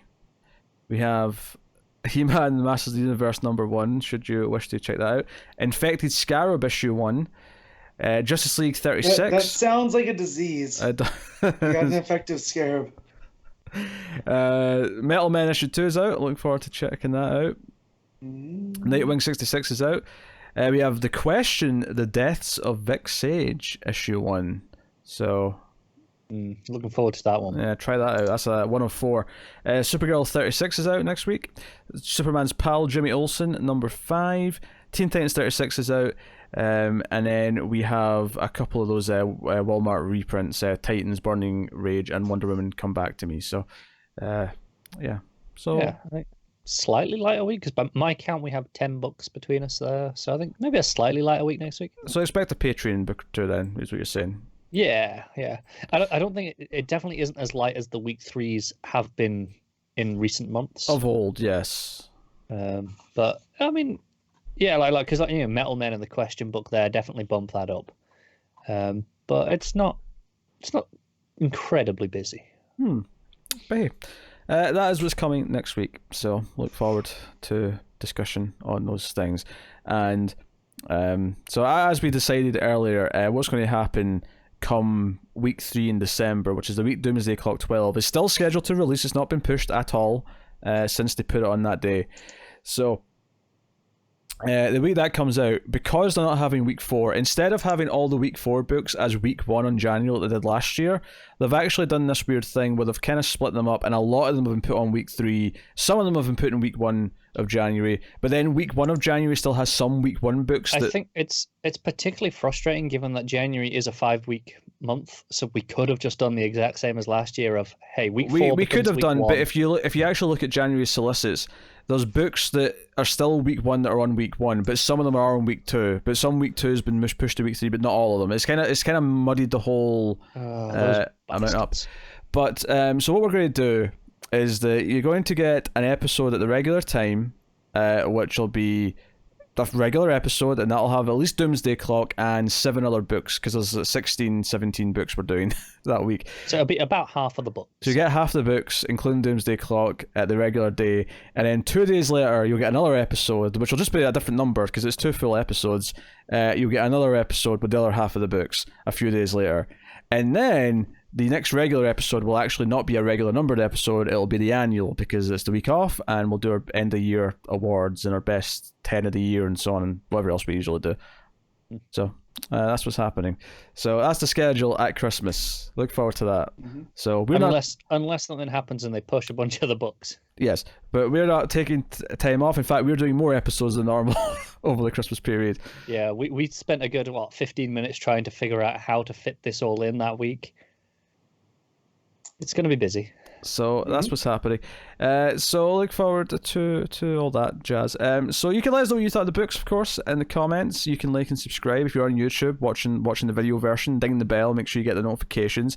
You can, of course, support us on Patreon, which I mentioned earlier on in the show, but you can go there, patreon.com/MaleFuzzTV, and support us for as little as $1 per month to keep all the content coming. You can buy shirts and hoodies of all the different shows we do in Male Fuzz TV, but comics from the Multiverse, specifically in this case, our Spreadshirt stores. There's links to those in the description. You can check out all the content we have. We have a bunch of movie podcasts. Streams After Midnight's the horror one. Atomic Cinema Experiments, the science fiction one.